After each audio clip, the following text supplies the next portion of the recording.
very short meeting Thursday, May 25th, prior to town meeting to deal with some temporary licenses because we will not be meeting next week. So there are 4 temporary licenses. I will move them in omnibus fashion. I've reviewed them, and all of them have the appropriate police approvals, and they look to be in order. So I'll move that we grant a temporary all kinds non-sales alcoholic beverage license to Lars Anderson Auto Museum for the following events at 15 Newton Street: for a wedding reception to be held on Saturday, June 3rd, from 4:30 to 11, and for an outdoor tented fundraiser to be held on Wednesday, June 7th, from 5:30 to 10:30. I'll also move that we grant an all kinds alcoholic beverage sales license to Pine Manor College for a birthday party to be held on Saturday, June 3rd, from 1 to 6 at 400 Heath Street. And lastly, I'll move that we grant all kinds wine and malt alcoholic beverage sales license to Brookline Music School Arts Brookline for the 39th Annual Coolidge Corner Arts Festival to be held on Saturday, June 3rd, from 11:30 to 6 at the Babcock Street parking lot, southern half. All those in favor, please say aye. Selectman Keller. Aye. Selectman Green. Aye. Selectman Hamilton. Aye. And the chair votes aye. We are adjourned. Wow.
am advised by the town clerk that a quorum is present, and I call to order the third session of the annual town meeting. I have no announcements, and we will start with a reconsideration of item 53 of Article 9, the budget article. The green sheets were handed out last night, and I will first entertain a motion to reconsider, and this is occasioned by a mistake on the part of the people that put together the budget in omitting the bonding language from this item, so that we needn't go through the elaborate procedure that's spelled out in the town meeting handbook for reconsideration. Is there a motion to reconsider? Is it seconded? All in favor, please say aye. Aye. Those opposed, no. Thank you. Motion carries. On the motion on the green sheets is to amend item 53 so that it reads as follows. It's a $300,000 appropriation for improvements to the water system to be bonded under Chapter 144. Motion is made by Mr. Wyszynski and seconded by Mr. Lynn Jones. Mr. Wyszynski.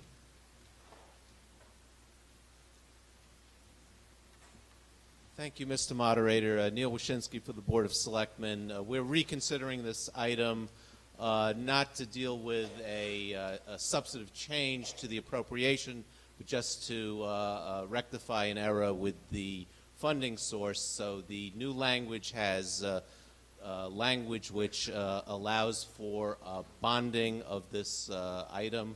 So I hope you'll vote for this item. I might also add that this revised appropriation does not change any of the numbers on the table, the budget table. Mr. Lynn Jones, do you want to add anything? Sean Lynn Jones, Precinct 1, speaking for a unanimous advisory committee. You know, sometimes I get the impression the moderator thinks my speeches are too long. Not this time. The advisory committee, including the indispensable Carla Benka, recommends favorable action. On the motion on the green sheets, those in favor, please say aye. Those opposed, no. Motion carries unanimously. It requires a 2/3 vote, but it's unanimous. We proceed now to Article 16, and the motion under Article 16 is on page 16-2 to authorize the selectmen to lease for a period of 20 years, not to exceed 20 years, the rooftop space on the Runkle School building. It's moved by Ms. Heller, seconded by Ms. Lodish. Ms. Heller. And Ms. Hamlin, if you're in the auditorium, would you come forward, please? Thank you, Mr. Moderator. Nancy Heller for a unanimous Board of Selectmen. This article has come up because we had been working with a company called Blue Wave to install solar panels on the Runkle roof. We had a public hearing last July. We proceeded to begin negotiating a licensing agreement. Blue Wave then decided that it needed additional partners, capital partners, and one of those, IGS Solar, has insisted upon either an easement or a lease agreement rather than a licensing agreement. Town council believed and has communicated to us that the preferable way to go is a lease agreement, which needs to be approved by town meeting. An easement is a property right. A lease in very simple language, an easement is a property right, and a lease is a contract. And town council is of the belief that it's better to negotiate the lease. So we have done that, and but we need town meeting approval for this lease. The lease would be for a term of 20 years. The town would bear no responsibility for installation or maintenance of the panels. The installation is going to save us $30,000 a year in electricity costs just at the Runkle School. Blue Wave and its partners can use tax credits to reduce their costs, which is an advantage the town does not have if we had invested the money to purchase the solar panels ourselves. So please join a unanimous Board of Selectmen and vote favorable action on our motion on this article. Thank you. Ms. Lodish and Mr. Vitolo, will you come forward, please? The advisory committee also voted unanimously by a vote of 24 to nothing. Mr. Vitolo?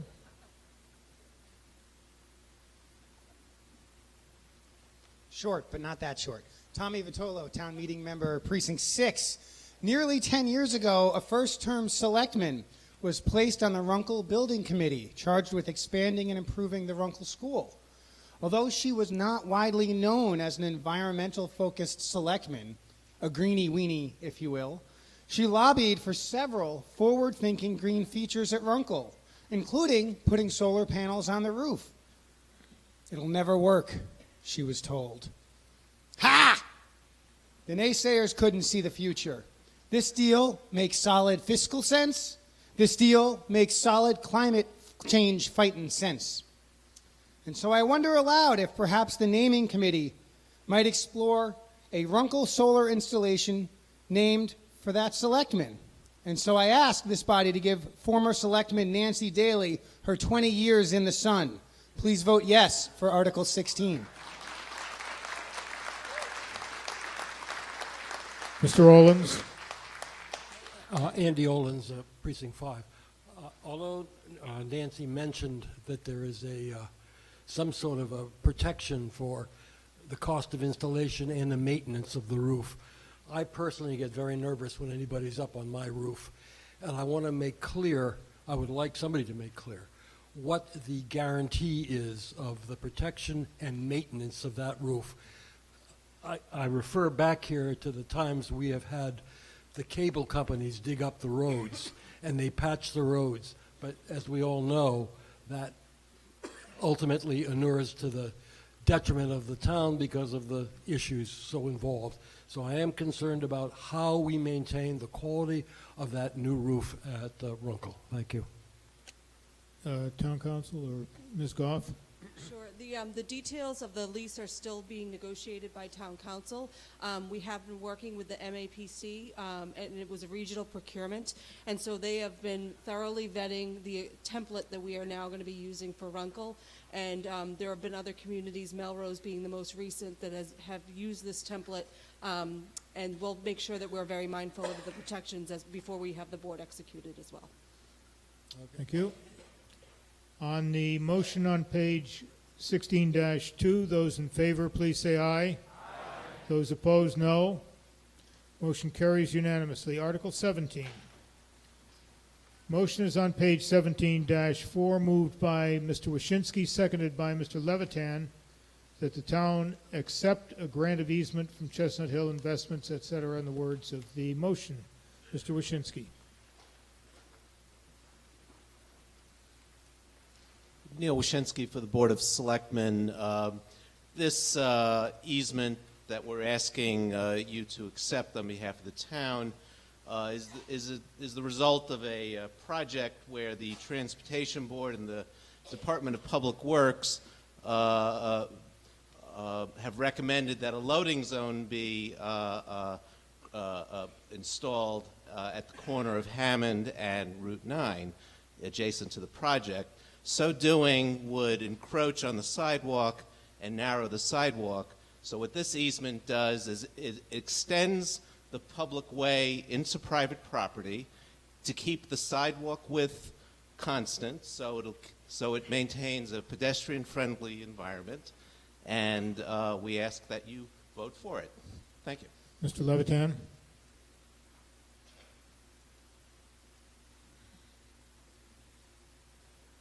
The advisory committee concurs by a vote of 24 to nothing and urges favorable action on the acceptance of the easement.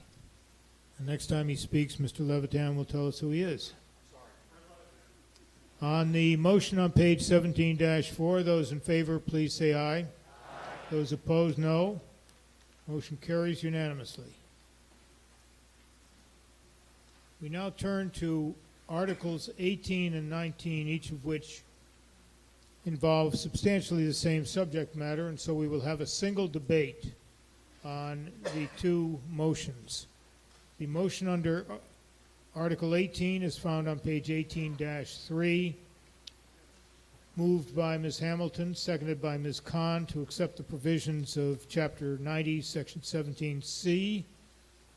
And the motion under Article 19 is found on page 19-3, moved again by Ms. Hamilton, seconded by Ms. Khan, to accept the provisions of Chapter 90, Section 18B. Ms. Hamilton. Thank you, Mr. Moderator. Heather Hamilton for a unanimous Board of Selectmen. One of the most frequent requests that comes before the Transportation Board is to reduce the speed limit in certain neighborhoods. Up until last summer, cities and towns were unable to address these requests because it was under the state's purview. However, the state legislature has allowed cities and towns the option of home rule, allowing us to reduce the speed limit default of 30 miles per hour to 25 miles per hour in thickly settled or business districts. Article 18 would allow Brookline to take advantage of this home rule option. Article 19 would allow Brookline to establish designated safety zones, which will be posted as having a speed limit of 20 miles per hour. The selectmen were supportive of safety zones, which would work similar to school zones. There was a consensus that there is a need to identify safety zones where a 20-mile-per-hour speed limit would be enforced. The selectmen expressed the desire to designate the high school as a safety zone and agreed with the Transportation Board to designate similar areas such as parks and playgrounds, senior centers, and other high-traffic areas. As a transportation professional by day, I want to stress how important it is for the town of Brookline to take advantage of this home rule option and exercise it in these safety zones. The difference in injury or death of a pedestrian when struck at 30 miles per hour versus 20 miles per hour is enormous.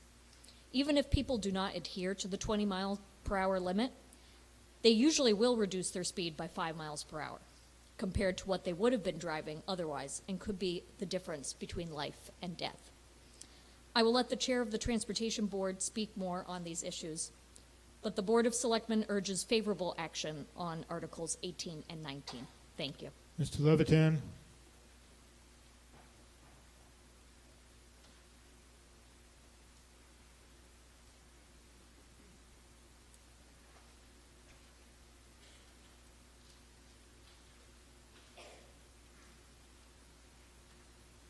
I'm Fred Levitan, town meeting member, precinct 14, a member of the advisory committee. I speak on my own behalf, not on anyone else's. I'm a former chair and member of the Transportation Board between 1992 and 2004. So I'm fairly familiar with traffic calming and with the method of changing speed limits. Up until a year ago, you had to figure out and calculate the 85th percentile of a roadway and then apply, and you couldn't lower a speed limit if the 85th percentile was higher than the speed limit you currently had. So if we had a roadway that had a 30-mile-an-hour speed limit and residents wanted a lower limit, they would put out counters and they'd test the speed of the cars on the roadway, and the 85th percentile of those cars would be the lowest limit, rounded up to the next 5 miles per hour that you could set a speed limit at. That's changed dramatically. I have worries, though, that people drive at the speeds that roads were designed for. You drive down Beacon Street, you generally don't do 30 miles an hour. If you look at your car in the wide portions of Beacon Street, people are driving 35 to 40 miles an hour. It's generally between 5 and 10 miles an hour. The 85th percentile is generally 5 to 10 miles an hour above the posted speed limits. I don't think by installing speed signs or by lowering speed limits, you're going to lower the cars. the speed of the cars. You need to have enforcement to do that. And unless we plan widespread enforcement, I think this is a mistake. I know I'm not in the majority here, and I expect this to pass town meeting quite easily, but I just want people to understand that by voting tonight to adopt this, you're not going to be necessarily lowering speed limits. My understanding is the Transportation Board intends to treat the town as a whole, that the entire town is thickly settled with the exception of Route 9, which we can't control. I also think that's a mistake. I think that we should be treating roadways that have issues. If there's a road where there's an accident history, then we should treat it. We should lower the speed limits. We should do traffic calming on it. We should do whatever we can to make that road safer for pedestrians and motorists and bicyclists and everybody that uses the roadway. But most of our roadways don't need that, don't have that high accident history that you would want to go out and then treat and lower the speed limits. So I urge caution, and I also urge caution in creating 20-mile-an-hour speed zones. What we do now is we take the 30 and we make it 25 in a school zone, and we can only do that in our elementary schools. You can't do it to a high school. It has to be a K to 8. But this new law will allow changes around daycare centers, changes around the high school, changes around other locations throughout the town that may or may not be smart. And I want to see this handled properly by the town, and I'm afraid that the way it's heading, it won't be done that way. So that's all I have to say. Thank you all. Thank you, Mr. Safer. We'll hear from the Transportation Board.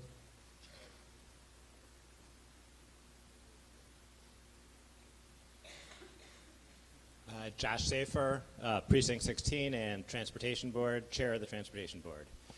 Articles 18 and 19 give powers to lower speed limits to Brookline rather than the state. They do not force us to do anything. From the number of speakers signed up and the number of TMMA listserv posts, you'd think this was a controversial article. But this is really pretty simple. Motor vehicles are the leading cause of unintentional injury deaths in the United States and leading cause of deaths for young people.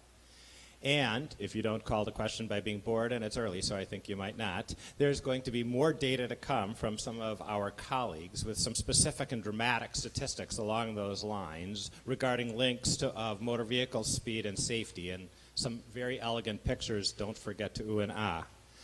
Not surprisingly, residents come before the Transportation Board seeking to slow traffic with calming and other measures, which we use to get to the target speed. But a target at 30 miles an hour, and you can imagine at the 85th percentile, that means that cars can go above that 30 miles an hour. That target is too high. So as your dutiful servants, the Transportation Board and staff have been joining with Boston to petition the state legislature to allow us to lower our speed limits locally. Indeed, along with Boston, we've been petitioning the legislature for years to grant us the local authority to lower our speed limits and more correctly fit our dense local conditions rather than be obligated to follow the rules designed for more suburban or rural areas of Massachusetts. That this passed the legislature and got the governor's signature last year is a win for our community. And I was intending to just come before you and say I'm delighted to be able to say to you as the Transportation Board Chair that Articles 18 and 19, a total no-brainer that should be supported by acclamation, are a major victory for urban towns such as ours. A number of concerns about the plans have been raised, and while I can't forecast all the details, I can certainly address a few of the issues. First, there's a concern of a patchwork of rules. And as I said, I can't speak for the entire Transportation Board on each of these points, but I can say that the philosophy of the board is coherence when we can, and I personally would favor a plan that is town-wide, like Fred Levitan just mentioned, minus some obvious exceptions, like Route 9. With Boston, Cambridge, and Newton already on board, we can make for fewer changes in speed limits from road to road between us and them by doing similarly, and make actually a more uniform environment. Second, a concern was raised on the listserv about the risk of an unintended consequence of such a change being felt disproportionately on some members of our community, and that is a fair concern to raise. And after we pass these articles, which I am confident we will, we should collect data to address that particular concern and fix a problem if one is found. And our police department already has such a process for that. To that fair worry about the impact being felt in one community more than another, for what it's worth, note that in the city of Boston, some of us have heard Tito Jackson, a strong supporter of this sort of initiative, having the opposite focus, with a priority of his being on his young constituents playing in the streets who might be threatened by the faster vehicles. Third, revenue. That has never been a transportation board goal. That gets raised from time to time. Our logic is pricing to influence behavior, not to raise funds. This will not be different. I would note, as you've already heard, many have asked us to lower their speed limits. In fact, almost an equal number of people chimed in on the listserv asking for specific speed limit lowering in various areas of town, as we're commenting on other issues. But we've had no recent requests to raise the speed limit. I would also forecast a few more 20-mile-per-hour zones will be coming. Current state rules, like Fred already noted, forbid us from applying the 20 mile per hour other than at very narrowly at elementary schools, so daycares, private schools, etc. If we pass these articles, we can actually have the conversations that we had on the listserv, that we're having a little bit tonight, at the transportation meeting, live and in person, where we can actually do something rather than just wishing we could do something. This is not controversial. It's good news, people. Let's just say thank you to the state and now vote ourselves more local control over our roadways by supporting Article 18 and 19. Thank you. Thank you, Ms. Khan.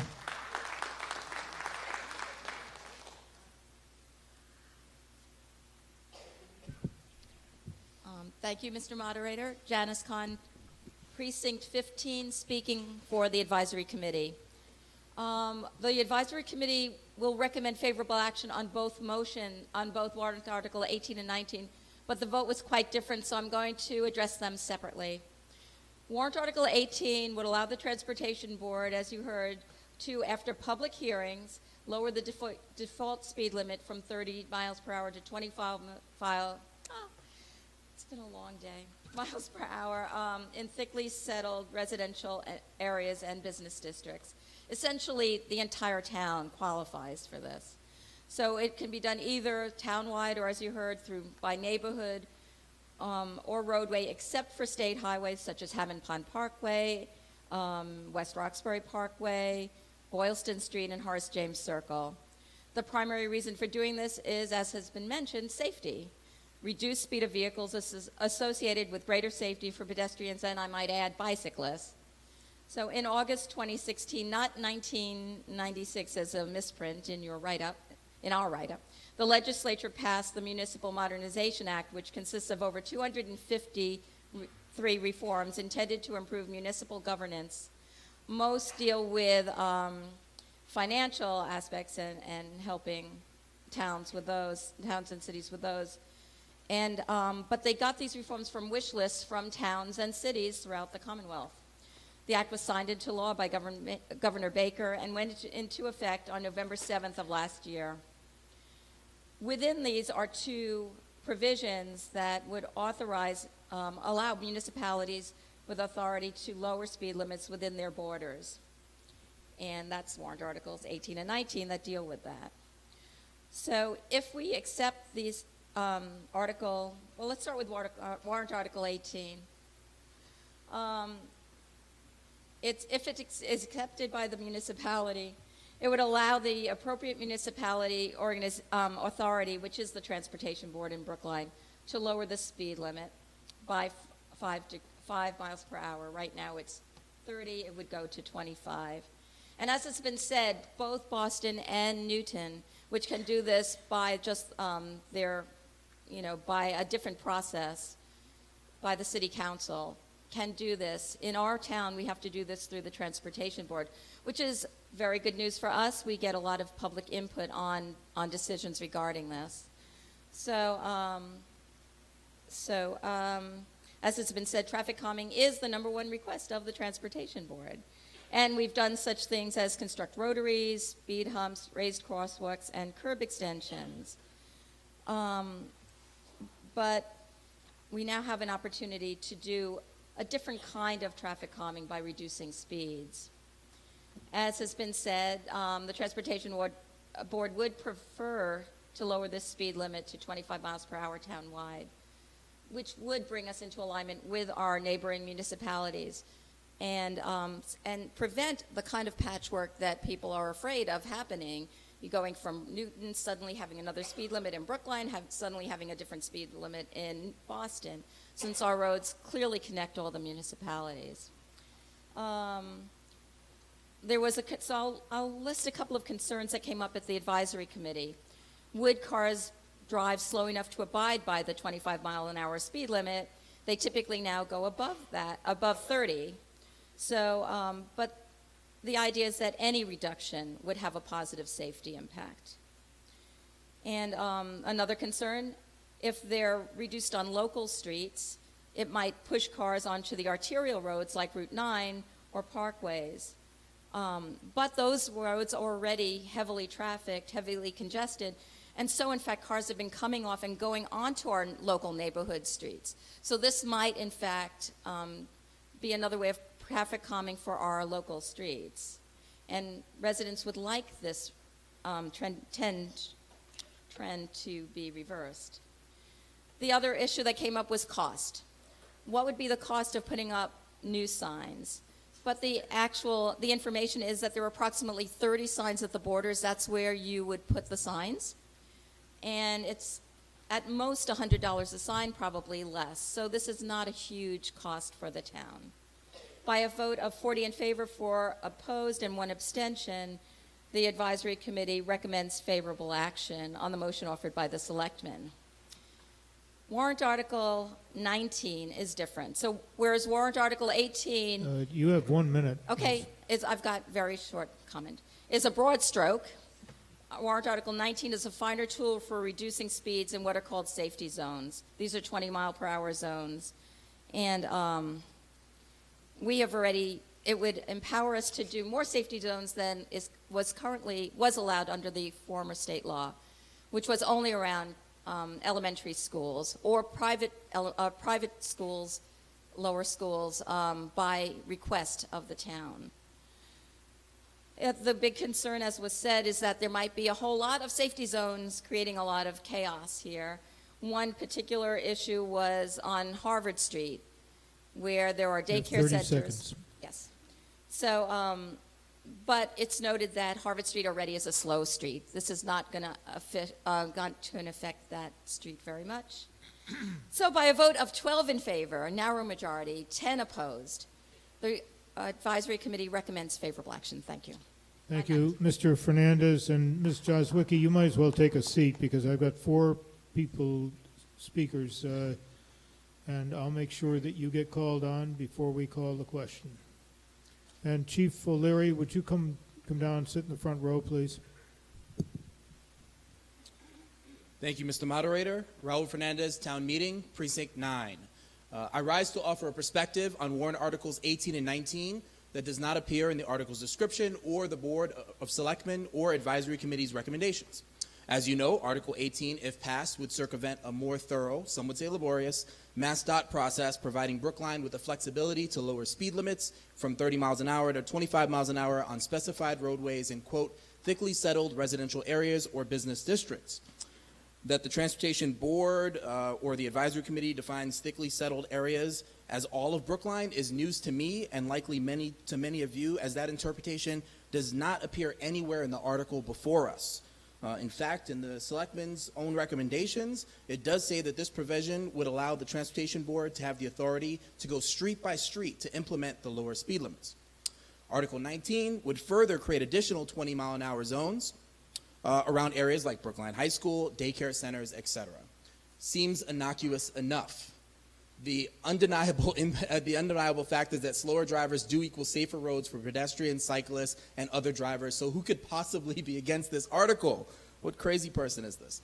I asked you to consider the possibility that lowering speed limits in some but not all areas will likely result in more drivers of color, many though not all, who are just passing through Brookline, being disproportionately stopped by police. Please allow me to explain. This is an issue that is historically well known to drivers of color in the area and is borne out by stats in Brookline PD's most recent annual report. Despite its good intentions, the change proposed in these articles would exacerbate that phenomenon. Commendably, Chief O'Leary and the brass at Brookline PD have long acknowledged this issue and have taken steps to mitigate the impact of bias through enhanced officer training. I met with Chief O'Leary earlier this week to discuss this issue, and I have great confidence that it's on his radar. Nevertheless, it stands to reason that the change proposed by warrant articles 18 and 19 could lead many drivers, like all of us, to unknowingly pass through multiple speed limit zones during a single trip through town. This change will provide opportunity for police stops of some drivers exceeding those limits, and consequentially more opportunity for implicit bias and more overt forms of discrimination to rear their ugly heads. Please know that this is not a condemnation of Brookline police as racist at all. Rather, it's an acknowledgement that systemic racism is pervasive and must be accounted for when it's assessing any policy or legislation. That's entirely the point of the Government Alliance on Race and Equity article, which we'll be voting on soon. It should go without saying that implicit bias in policing is a legitimate concern, yes, even in Brookline. And just as we need speed limits for motorists, many of whom would drive responsibly even without posted limits, so too do we need limits for police, particularly due to the tremendous power and discretion they're granted in the enforcement of their duties. I'll be voting against these two articles, but should they pass, I urge the Transportation Board to consider a lower town-wide limit of 25 miles an hour, as they've said, with clearly marked 20-mile-per-hour zones with flashing lights like those by the elementary schools. If the intention of the Transportation Board is to create a lower town-wide speed limit, why is that not the article before us? The patchwork of zones which these articles give the Transportation Board the ability to create will only result in more police stops, exacerbating the problems I've already mentioned. However, the larger issue at hand here is, why wasn't this issue raised by the Transportation Board that submitted the article or the Selectmen or Advisory Committee that recommended it? As a college professor whose work is focused on equity, diversity, and inclusion, I constantly remind my students to take a step back and consider how policies and practices may have a disparate impact on minoritized populations, something these boards and the committee in this case did not do. I'm not alleging anything nefarious here, only that we all have certain blind spots when it comes to our awareness of issues affecting those who are different from us. And further, that the obvious lack of diversity in town governance has exacerbated those blind spots, resulting in the perspectives of many residents being under-considered. In the end, my argument here is not as much about speed limits as it is about process that we use to enact policies and pass legislations. That there are voices and perspectives that have long been missing from town governance should be a revelation to no one. My take is that we need more diverse voices at the table, and that as we all work to make that happen, we should also be responsible for considering the perspectives of those who aren't yet present when decisions are being made, even and especially the perspectives of those with whom we disagree. Each Brookline department, board, or committee would do well to consider the following question when recommending or taking any action. How may this action disproportionately impact those who do not have a seat at this table, particularly people of color and other underrepresented voices? If this question is not being asked, then we run the risk of unwittingly passing legislation and enacting policies that are inequitable and unjust. As we deliberate and vote on articles in this town meeting and those to come, I urge all parties to consider both our blind spots and the perspectives of others as we work together for a better, safer, and more socially just Brookline. Thank you. Thank you. Mr. Englander and Mr. Narrow, please come forward and sit in the front row if you're not already there.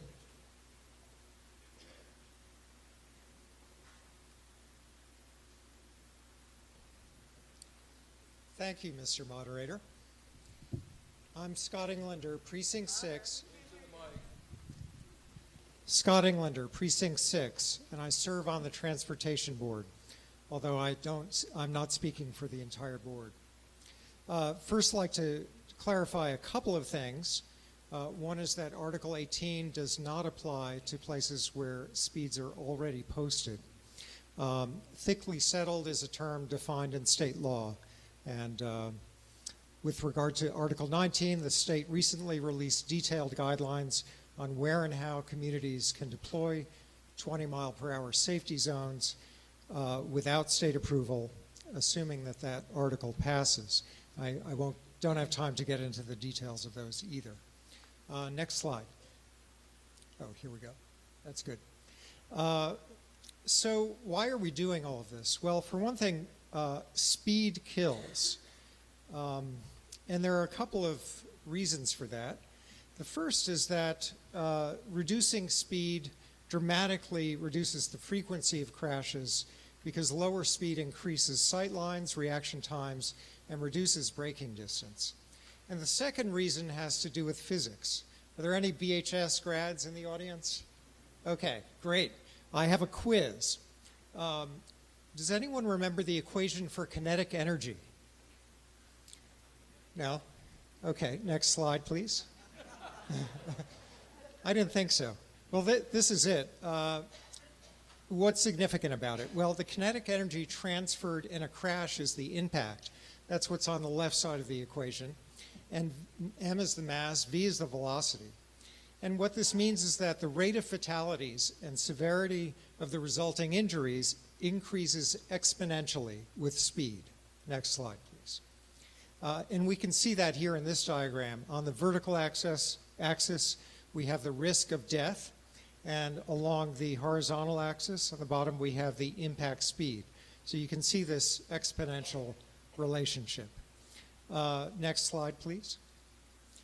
But here's the main thing to remember, that small reductions in speed result in huge reductions in fatalities. In fact, you can see here that the reduction, that the risk of death at 40 miles per hour is something like 17 times that at 20 miles per hour. So this means if you get,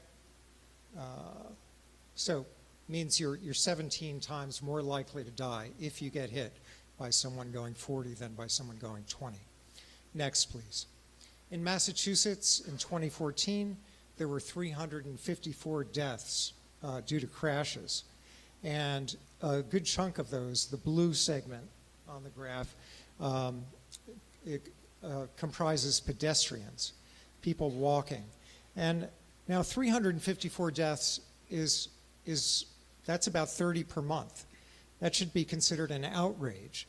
You can see that people walking are a considerable amount, and of those, seniors are affected disproportionately because they're the most vulnerable. Next.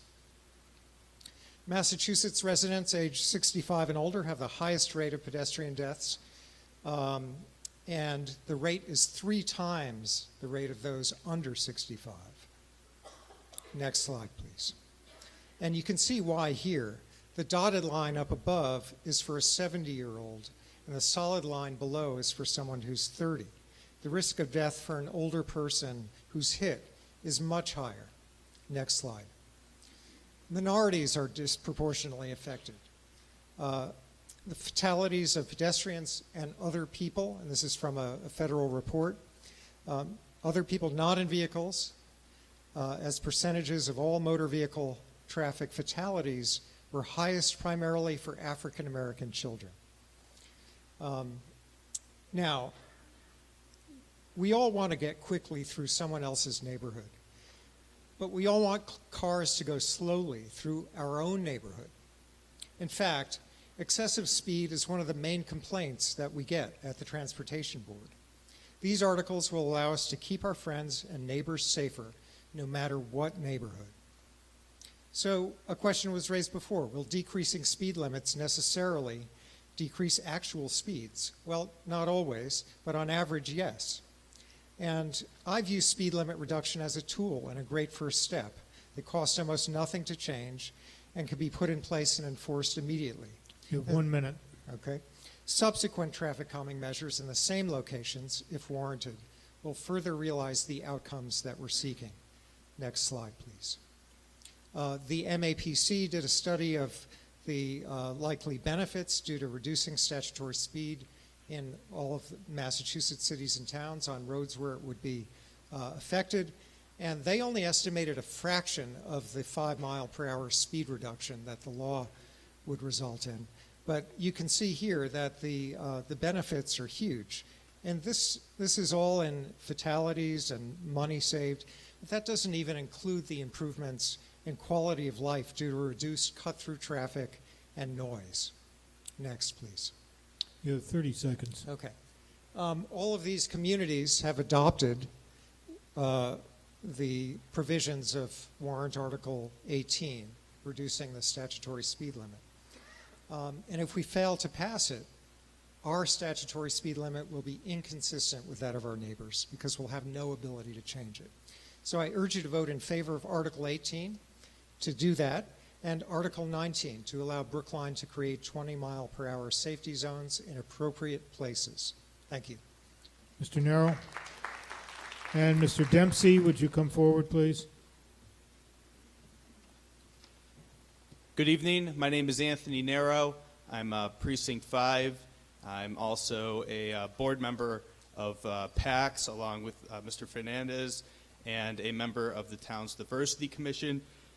I speak on behalf of myself. I support both warrant articles, but I want to reinforce Mr. Fernandez's concerns. Our town is growing in so many ways that make it a place I want to raise my daughter. And the growing diverse population is in one of those ways.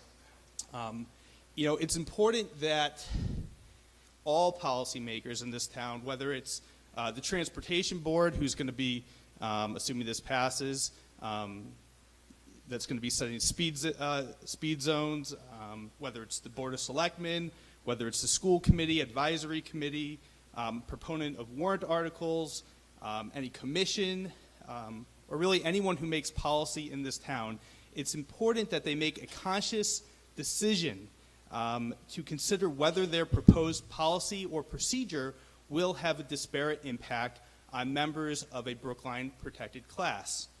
And that's defined in the bylaw 3.14.1 if you want to take a look at it. It's expansive, but it's important.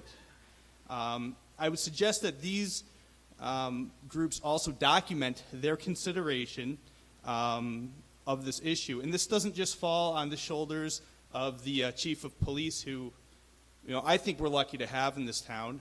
I think if you look at the annual reports and you look at the decrease in arrest and crime, if Chief O'Leary could be duplicated and inserted throughout towns and cities in this country, we might not have the mass incarceration issues that we have in this country.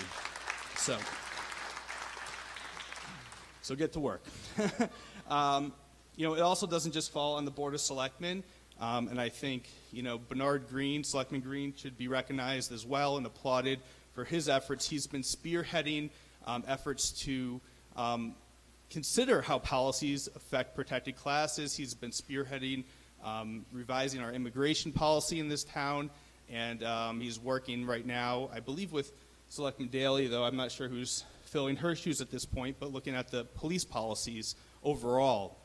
And that's important. Ladies and gentlemen, please hold your applause for the end of the presentation. I should have said, Mr. Moderator, he should be applauded after I speak, but I agree. It doesn't just fall on their shoulders. It falls on everyone. As leaders of the community, we need to not only make good policy, but we also need to do so in a way that makes clear to protected classes that we care about their concerns and their needs. It's about communication, not just the substance of the policy. And I think that's how we will move beyond diversity and towards inclusiveness and equality. And I would appreciate all of your consideration down the road as you do your jobs as leaders in the community. Thank you. Mr. Dempsey.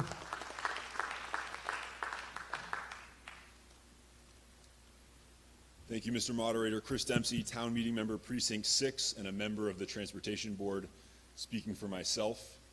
I ask Town Meeting to vote yes on Articles 18 and 19. The context for lowering speed limits is perhaps best portrayed in this form as a map with Brookline as the center of the universe, as it should be. As many in this room know, next slide, a diverse diverse Boston City Council last year voted to reduce the default speed limit in Boston to 25 miles per hour. Next slide. And Boston has been joined by not only our neighbors to the west, the city of Newton, but also by Cambridge, Somerville, Arlington, and Chelsea. Belmont Town Meeting also voted to change its default speed limit to 25 miles per hour at their town meeting earlier this month. So they've got us surrounded. Next slide. And that leaves Brookline with a higher default speed than its neighbors and peers. If your fear is that there will be a patchwork of streets with different speed limits, then please join me in voting yes on Article 18. Next slide. Because we will be much better off if we join our neighbors in creating effectively a regional default speed limit in the urban core. Drivers in Brookline, Boston, Somerville, Cambridge, Newton, Arlington, Belmont, Chelsea, and soon other communities can have the peace of mind and confidence that if they don't see a speed limit sign posted, that 25 miles per hour is the limit. Just look at how much more pleasing this slide is than the slide that preceded it. Next slide. So Article 18 would give the Transportation Board the ability, only after a public meeting, to set the speed limit at 25 miles per hour town-wide. To be very clear, all roads in Brookline would be aligned on a 25 mile per hour limit unless otherwise posted, such as on Route 9, on Hammond Pond Parkway, and in posted school or safety zones. The default becomes 25. If you don't see a sign, then you know that's the limit, as you do in Boston, Cambridge, Newton, Somerville, Arlington, Belmont, Chelsea, and soon other neighboring communities. Next slide. Article 19 would give the Transportation Board the ability to create, after a public meeting, notification and a waiting period, the ability to create limited and specific special safety zones only when posted. Remember that any vote by the Transportation Board can be overruled by the Board of Selectmen. And again, that these streets must have posted signs. They will not be random streets throughout town. They will have this sign that you see behind me, speed limit 20 miles per hour. So when you see that sign, you know you're in a 20 mile per hour zone. If you don't see a sign, you will know that it will be the default speed limit, which I hope you will vote to move towards 25 miles per hour tonight. Next slide. Reducing speeds in Brookline will save lives. The data is clear, as Scott shared, that as vehicle speed drops, crashes with pedestrians are more likely to be survivable. Next slide. As I conclude, I want to commend Raul for bringing an important voice and perspective to this debate. Raul and I spoke for about 30 minutes last night, and I committed to him that should these articles pass, and should town meeting give the Transportation Board the authority, we will set up the meeting to hear this issue of reducing speed limits at a time where he can attend and make sure that his voice is heard, not just in town meeting, but also before the Transportation Board. I would also commend Chief O'Leary for his willingness to engage with Raul and others that are concerned about this issue, and to work together to ensure that our laws are being enforced equally, regardless of one's skin color and regardless of from where they might be. When you enter Brookline as a resident, a guest, or just passing through, you should know that you are welcome here. And hopefully soon, you will also know that our default speed limit is 25 miles per hour. Please join me in supporting Articles 18 and 19. Thank you. Okay, Ms. Joswicki and Ms. Antonin, would you come forward, please? Joyce Joswicki, Town Meeting Member Precinct 9, and a resident of Winchester Street. Before I ask my question, I'll give you a little bit of history about Winchester Street. When I moved here in 1969, there was parking on both sides of the street. Traffic crawled up and down Winchester Street. Children could actually cross the street to play with their friends across the street.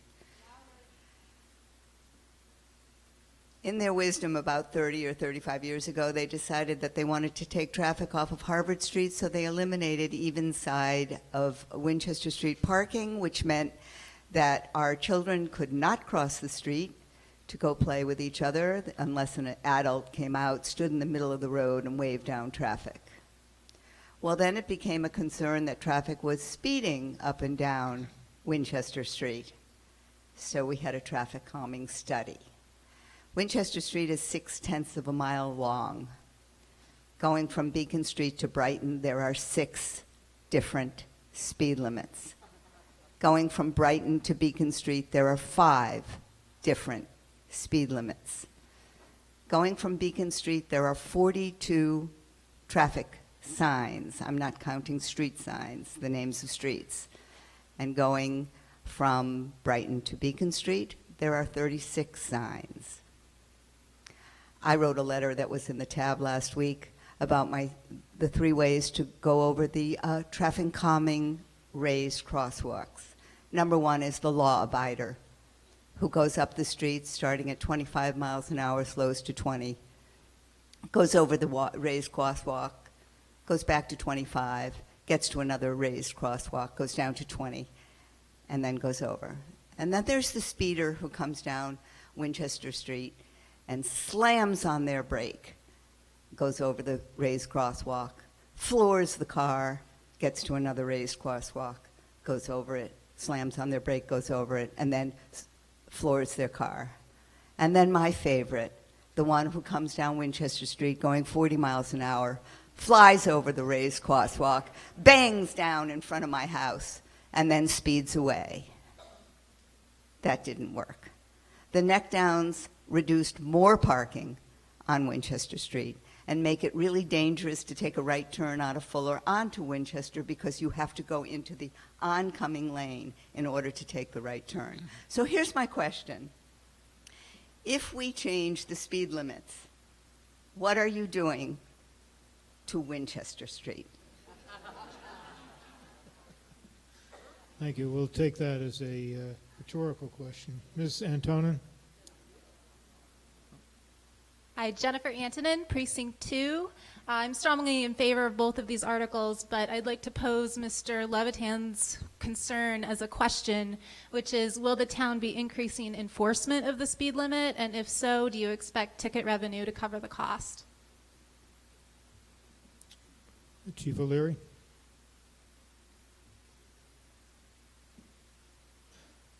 Good evening. Dan O'Leary, the Chief of Police.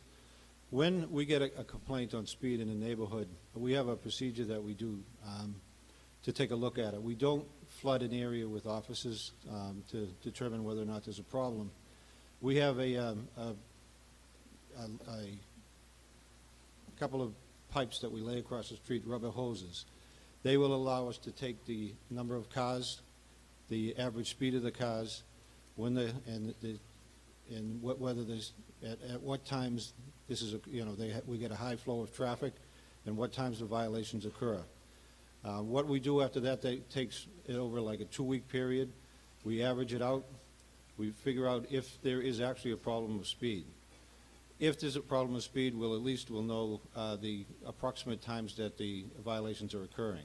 We will concentrate our efforts to enforce on those during that time period and concentrate that so we don't spend too much time in an area. Sometimes we find out that it's not a problem of speed exceeding whatever the speed limit is at the time, and it's something that the neighbors would prefer to have signs put up, and we work with neighborhoods on that. I'd say that you'll see a lot of that at first. I say that because one thing is we have limited resources to commit to a neighborhood for a certain period of time, but we have one of those machines that we can do it. I think the Transportation Board has 5 of them, and we work together to find out what the complaints are valid and when we can have our best impact on them. Thank you. Mr. Richmond? Good evening. Clint Richmond, Precinct 6. I'm not sure I'm going to vote on this, but I just want to point out that I feel like we're focusing on the worst case scenario. Everyone wants to protect children, but schools are operating less than half the day, only 5 days a week for part of the year. Yet Article 19 in particular will affect drivers 24 hours a day, 365 days per year. Speed limits are a rather blunt instrument. 20-mile-an-hour speed limits seem to me rather unrealistic, despite any enforcement that you might bring to bear on it. I'd like to see an analysis of speed by time of day, in particular speed at night, when I think we can agree signs are not going to be the most effective instrument for managing speed. There's no mass transit after 12:30 a.m., so driving increases. I live on Washington Street. I've witnessed many accidents after this hour, some fatal. Some of these drivers are OUI. I don't think the speed limit is influencing them. Most importantly, I was wondering what the statistics are for pulling drivers over after 8 p.m. and if there are increased racial disparities during these hours. I don't know if we have could answer that question, Mr. Moderator, but I'd be interested to see if anybody has a response. But in any case, if we don't have the information now, I would urge the Transportation Board to study this before they consider any changes. And I wish they had presented this as part of the proposal. Thank you. Thank you. Yes, ma'am. So, Mr. Martin, are you going to ask anyone to see if they have any statistics on driving? Do you have those statistics with the Transportation Board?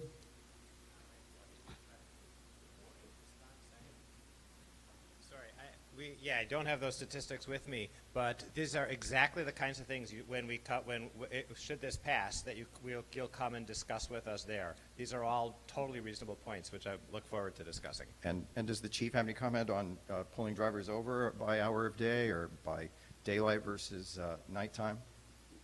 When we track the violations that our officers write, they're tracked by platoons, so we could find out whether the violations are occurring day, evening, or late at night. I don't know the exact figures, but we do have them by platoon, so we'll be able to tell what the figures are. I look forward to that. Thank you. Thank you. Yes, ma'am. Miriam Ashkenazi, Precinct 13, very first town meeting. A little nervous. So I am still ambivalent on how I will vote on these two warrant articles because I feel very strongly in agreement with what Mr. Fernandez has stated. And I have a question for clarification, and then I would actually like to hear from Chief O'Leary. My first question is, in the warrant article it says that they could do street by street or, in fact, implement town-wide 25 mile an hour, and Mr. Dempsey had implied that it would be town-wide, but he also opened his statement by saying he was speaking for himself. So I would like to hear from the Transportation Board if that is indeed the plan to do a town-wide rather than street by street. If that decision hasn't been made, what would influence that decision? Because that would certainly influence how I would feel about voting. And then my second question would be actually to ask. Let's have them one at a time, Sure. Ms. Ashkenazi. I believe the Transportation Board hasn't considered that issue because the law hasn't been passed yet. I mean, we haven't accepted the law yet. Is that correct, Mr. Corain? Todd Corain, Transportation Administrator for the town of Brookline. That is correct, Mr. Moderator. The legislation along the state allows the Transportation Board, should this pass, to either do it street by street, neighborhood by neighborhood, or townwide. Do you know yet? Have you discussed it all yet? No, I have it not hasn't. done a poll of members. It hasn't been decided. And next question? The next question is for Chief O'Leary. Well, the next question for me, I'll sorry. The decide next who question is answers that it. I was hoping to hear from Chief O'Leary about, I have read the annual report, and certainly those statistics it's excellent that they are collected, and the information received on bias training in the police department 2 nights ago was also very helpful. I would like to hear a little bit more about specifics that might be implemented as this rolls forward and how that may, in fact, would there be extra eyes on this issue and what the plan would be to address it in an interim if, in fact, we're seeing more people of color getting pulled over? Well, that, of course, is exactly what Ms. Antonin asked, but why don't you try to supplement your earlier answer, Chief?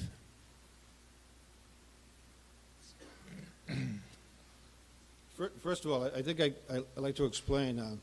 We've been keeping those statistics and releasing them publicly since 1997. We took this on as a project for us and for the town because we knew that there was a lot of concern around disproportionate stops. And like it or not, Brookline was one of the towns that was front and center in the area and things like that. But I took a look at it when I became chief as I know the community was surrounded 3 sides by the city of Boston. We know we have a very disparate population in Boston.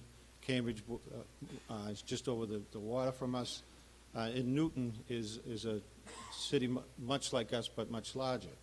So we took it on as to how we were going to change the perception that people had.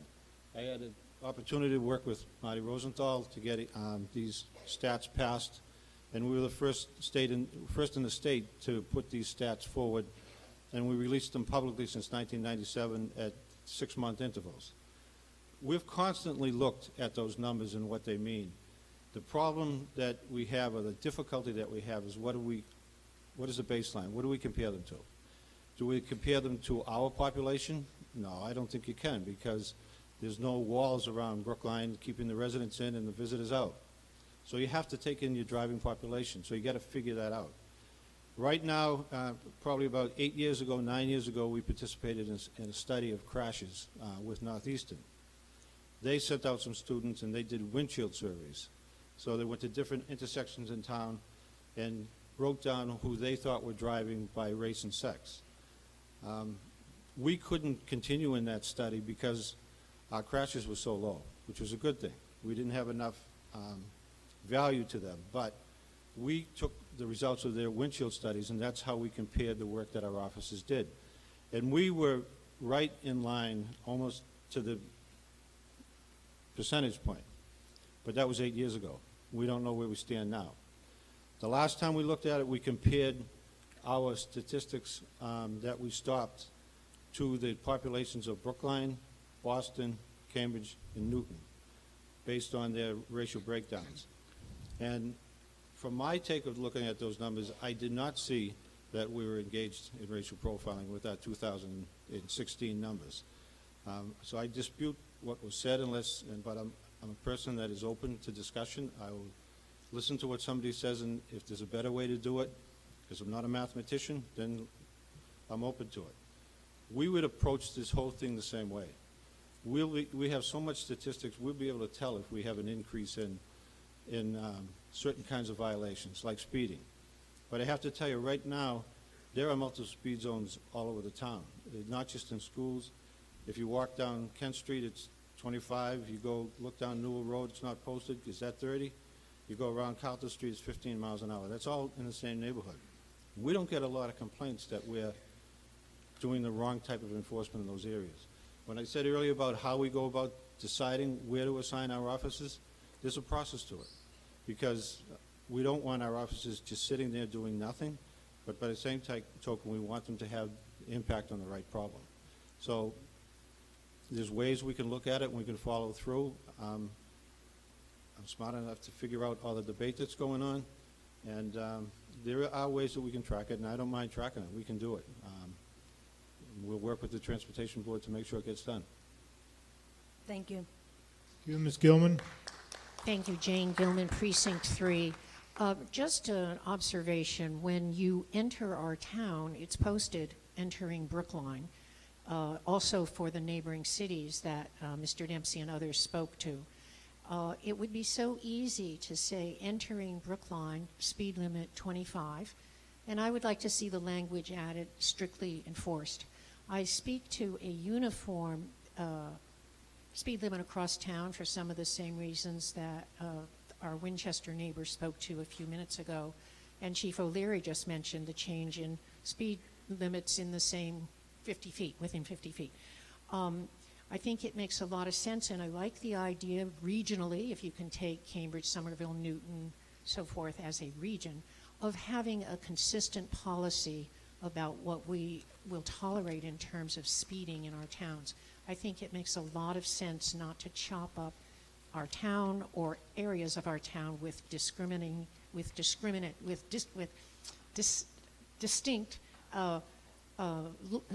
speed limits unless they were lowered around school zones, which I would favor. Thank you. Okay, Mr. Levitan? Yes, I have two questions, Mr. Moderator. One of, actually... Who are you? I'm Fred Levitan. Sorry, once again, Fred Levitan, Town Meeting Member, Precinct 14. I'm sorry, Town Meeting Member, Precinct 14, Fred Levitan. I have a question that could be directed as you wish, Mr. Moderator. I'm wondering if the police department or somebody can give us some data on pedestrian fatalities caused by motor vehicle accidents in the town over the last few years. And my second question is, I'd like Mr. Corain to comment on the information he gave to the advisory committee that this would be done town-wide and that we would have speed limit signs not posted all over the town, but posted at the entrance to the town. He certainly gave us the impression that it would be done as a town, and that the entire town, other than Route 9, was thickly settled. Do you have statistics on pedestrian fatalities in Brookline?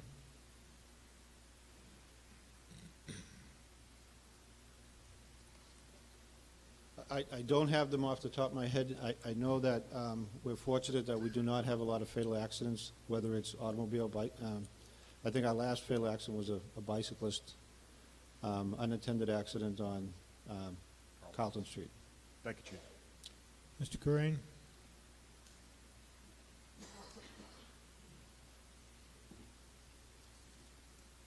Todd Crane, Transportation Administrator.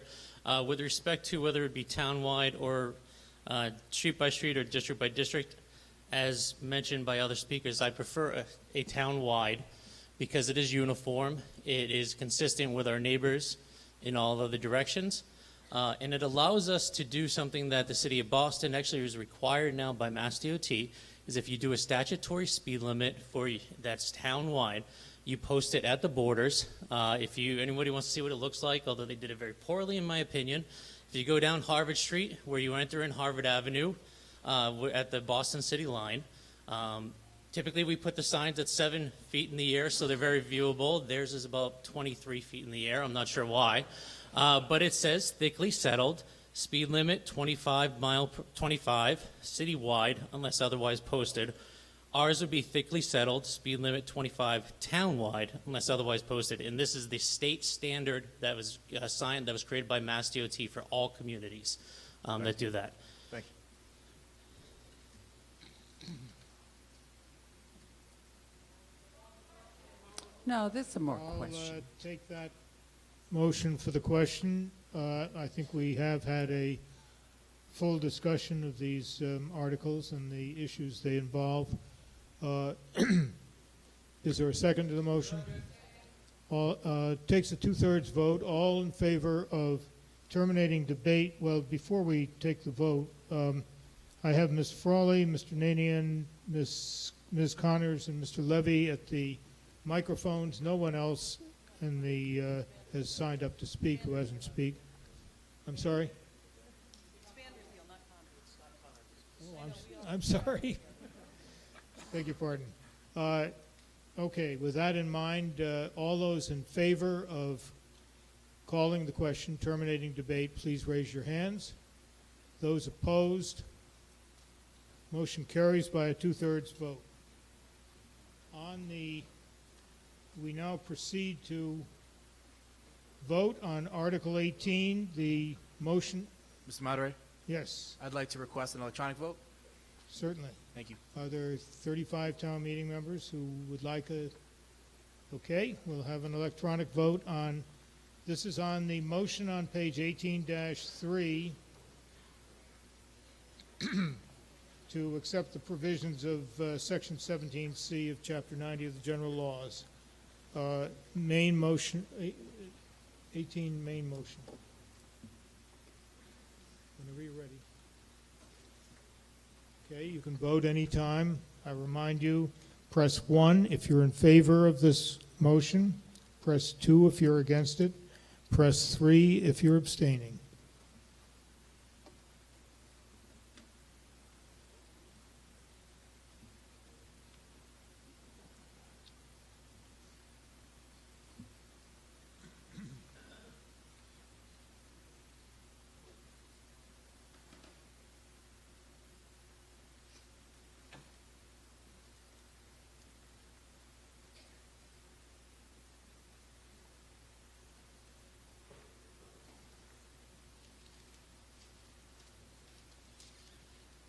Motion carries by a vote of 176 in favor, 18 opposed, and 4 abstentions.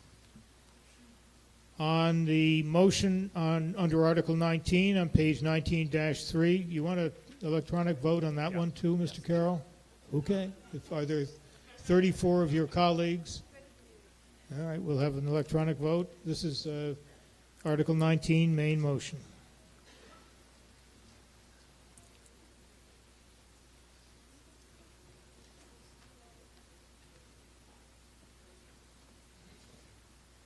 Same instructions.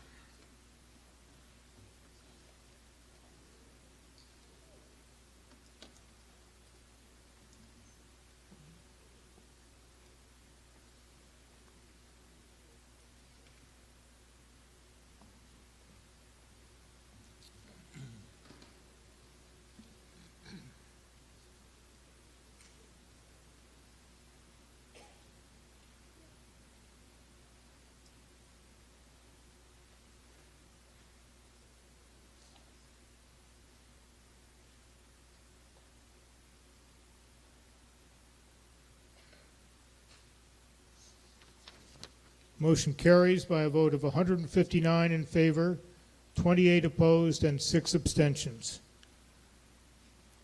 Article 21.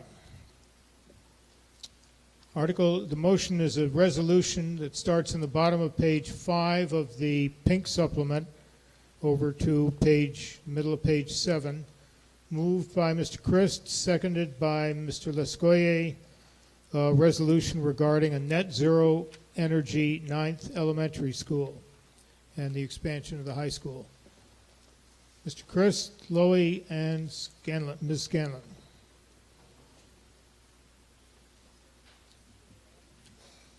Go ahead. Okay, we can remove the... Thank you.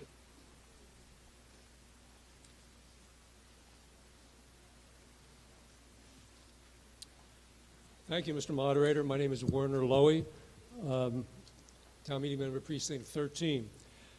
Last night, we heard how important local action on climate change is, and we voted to support the Paris Climate Agreement. This warrant article is an opportunity to put those words into action. When the 9th school is built, we want it to be a significant advance toward a net zero energy building. That is a building that is as energy efficient as is consistent with sound fiscal policy. Brookline is already doing well. The new devotion school is an excellent building, but we can do more. To approach net zero, architects and engineers need ambitious but practical goals to design to. We have consulted with several architects, including the project architect who is now working for the town, and my co-presenters are both architects. And what they all tell us is that to get close to net zero energy, our goal should be to have this school certified as a LEED Platinum building. And that includes not just having it designed to LEED standards, but also certified. But at the same time, we want to be realistic, and with the full support of the town building department, this resolution also sets conservative minimums that are only as high as what we've already achieved at the devotion school. We're very confident that this can be done economically. Some energy efficiency technologies and features like solar panels do require significant capital outlays at the outset. But when we look at the full life cycle costs and long-term savings and view these as the long-term investments that they are, not to mention when we consider the environmental costs avoided, it would be fiscally irresponsible not to make these investments in a new building. This warrant article doesn't change the town design process. It doesn't interfere with the cost-benefit analysis that's part of that process. It doesn't tie us down to any particular design. What it does do is make a clear statement of what our community values are. And it says that that town government is committed to leading by example with regard to climate change. Thank you, and with that, I will turn this over to Alan Christ for a description of what a net zero school looks like.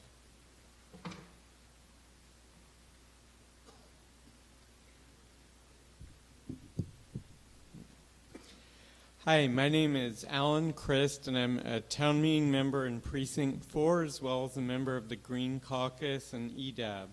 I would like to discuss the components of a net zero building as well as 2 New England schools that have made significant advances towards net zero. Next slide. Net zero buildings include a variety of energy conservation measures. The primary components include a heavily insulated envelope, extensive sun shading, high-performance windows, and carefully considered massing with north and south-facing window openings. Next slide. Their mechanical systems often separate heating and cooling systems from ventilation and use geothermal or air source heat pumps.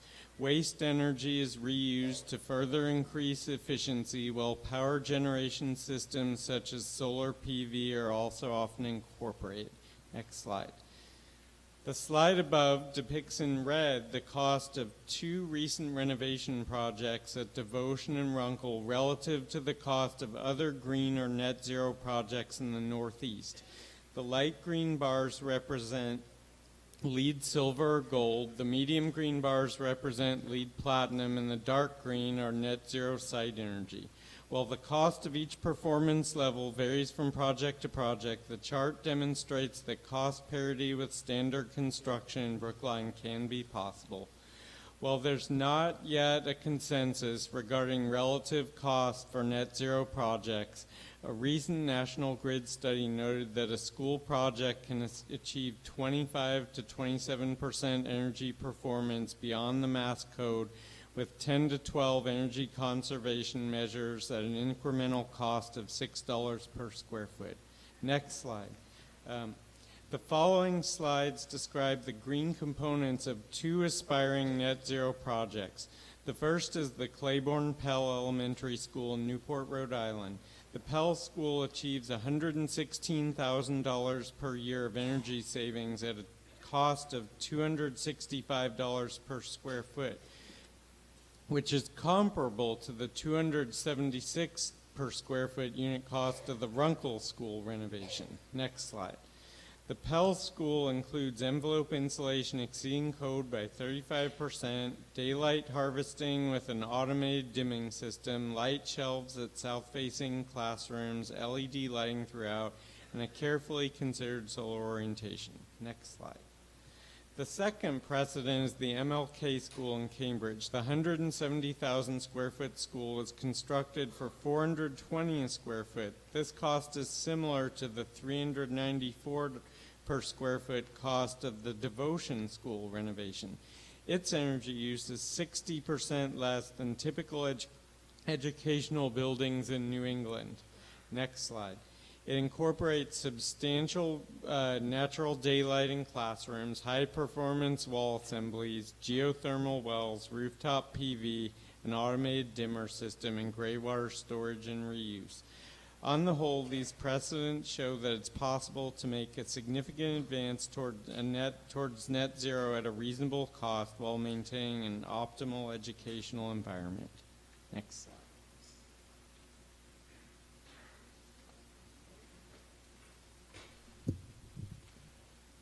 Hi, my name is Kathleen Scanlon. I'm town meeting member, Precinct 3. I'm also an architect, and I worked on many K-12 school modernization projects while I lived in Los Angeles. I'm the coordinator for Brookline Mothers Out Front, a volunteer organization committing to ensuring a livable future for our children in the face of climate change. Next slide, please. So why pursue a net zero energy goal for Brookline? Next slide. First and foremost, we have a moral obligation to future generations to leave a livable planet.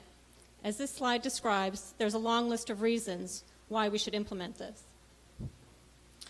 But in addition, there's a new book, Climate of Hope, co-authored by New York City former Mayor Michael Bloomberg and Sierra Club's Executive Director Carl Pope. And they propose that local and state government, business, and individuals can turn the tide in the fight against climate change. Climate change may be the first global problem whose solution will depend on how municipal services such as energy, water, and transportation are delivered to citizens. Next slide. There are other benefits of a net zero energy building that are less obvious. Working toward a net zero 9th school is a natural next step in our town's commitment to addressing climate change. As you may know, in 2008, town meeting created the Selectmen's Climate Action Committee, which developed a comprehensive climate action plan to reduce our emissions and to consider climate change in our town decisions and planning.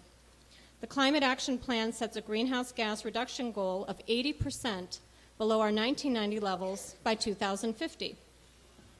But Brookline's emissions have been flat for the last several years. Business as usual will not allow us to meet our Climate Action Plan target by 2050. A Net Zero 9 school puts teeth in this commitment.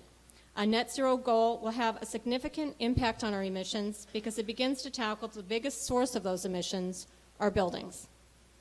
It focuses us on the performance of our new school and getting the most value from our construction and operating dollars. Next slide, please.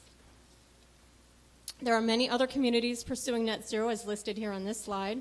For Brookline, the most energy efficient schools that are consistent with fiscal responsibility should be a community value held as deeply as any of our educational values. Bloomberg and Pope remind us in Climate of Hope that the single most important development in the fight against climate change is that local governments, CEOs, and investors look at climate change as a financial and economic issue, and that there are gains to be made and losses to avert by factoring climate change into the way they manage their cities, businesses, and funds. Next slide. So I'll end on this last slide. Somewhere in Brookline, there's a child being born today. 18 years from now, when she graduates from Brookline High School in the class of 2036, we should be able to look her in the eye and say, we gave you the best education we could, and we also did everything we could to protect you from climate change. Please vote favorable action on the motion offered by the Advisory Committee. Thank you. Thank you. Before I call on Mr. Lescoyer, I need to correct another electronic vote. This is on the item 67, Article 9, the Baldwin School vote. The corrected vote is 185 in favor, 32 against, and 4 abstentions. Mr. Lescoyer?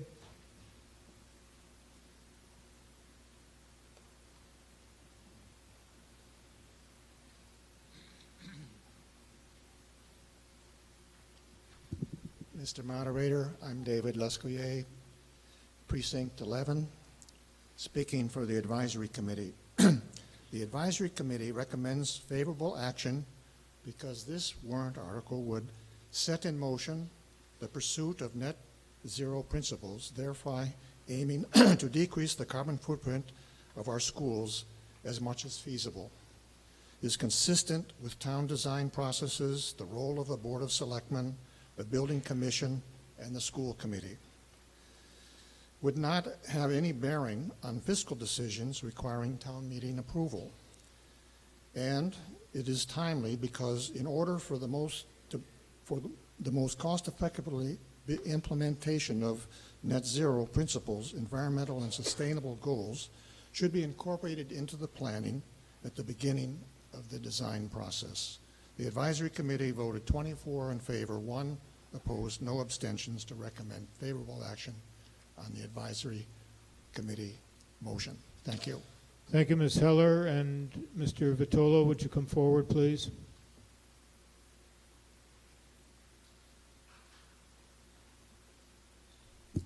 Nancy Heller for a unanimous Board of Selectmen.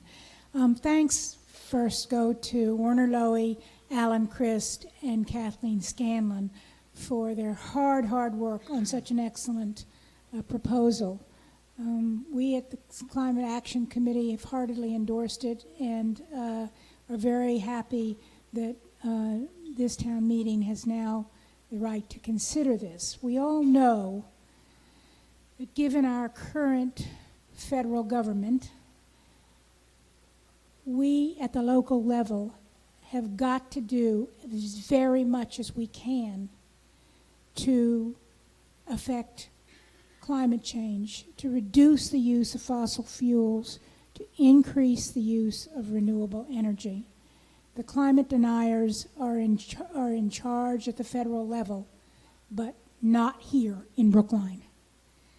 The fact is that we can turn our resources and our efforts to renewable sources of energy, adopt significant efficiencies in our construction practices, and because prices have come down a lot, we don't really need to affect the costs all that much In addition, as the petitioners have pointed out, in the long run, the cost analysis is favorable because we reduce our energy costs so much and we save so much. Even the Runkle panels that I told you about earlier are going to save us $30,000 a year. That's significant money when you're considering what we're spending on items in our schools for and $30,000 more for whatever, municipal services or education, is a good deal. So please join the unanimous Board of Selectmen in voting favorable action on this warrant article. Thank you. Thank you, Mr. Vitolo.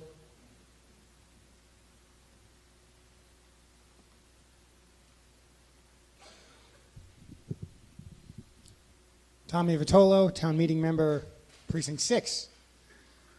The Edward Devotion Building Renovation Project is a great project, and when completed, Brookline will have built a really great modern schoolhouse. One of the many achievements of the Devo project is its energy footprint. It's on track to get 13 LEED energy points, which means that it will use 32% less energy than minimum standards for a building of its size and use.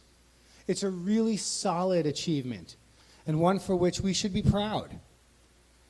All schools in Brookline are different in many ways. For example, each is sited in a different location, and those sites all have pros and cons. The Baldwin School will be a really great school. And under Article 21, it will have a really solid energy performance profile, at least as good as Devotion's. But with respect to energy use, Baldwin can be better than Devotion. With Baldwin, we're starting the process of outstanding energy performance sooner and with clearer expectations.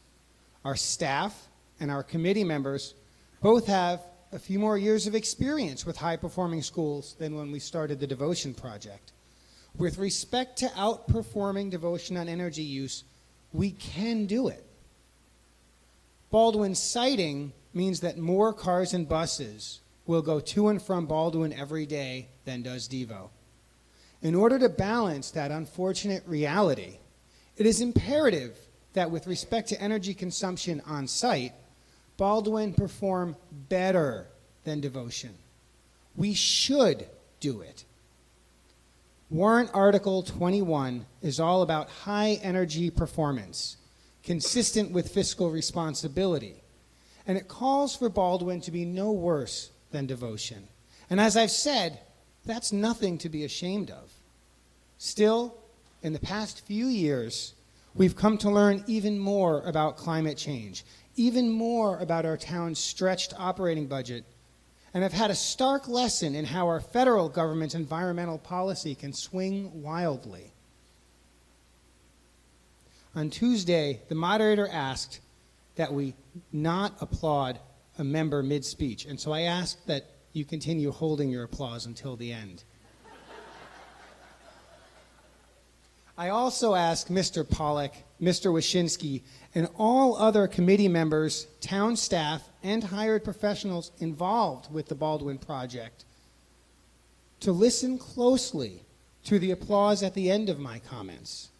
The more wild that applause, the more in agreement this town meeting is with the idea that while merely doing as well as Devotion would comply with this resolution, we urge you to make sure that Baldwin has even better energy performance than Devotion. Colleagues, please vote yes on Warrant Article 21, and please don't signal your enthusiasm for exceeding Devotion's 13 LEED energy points with your applause until the end. The end.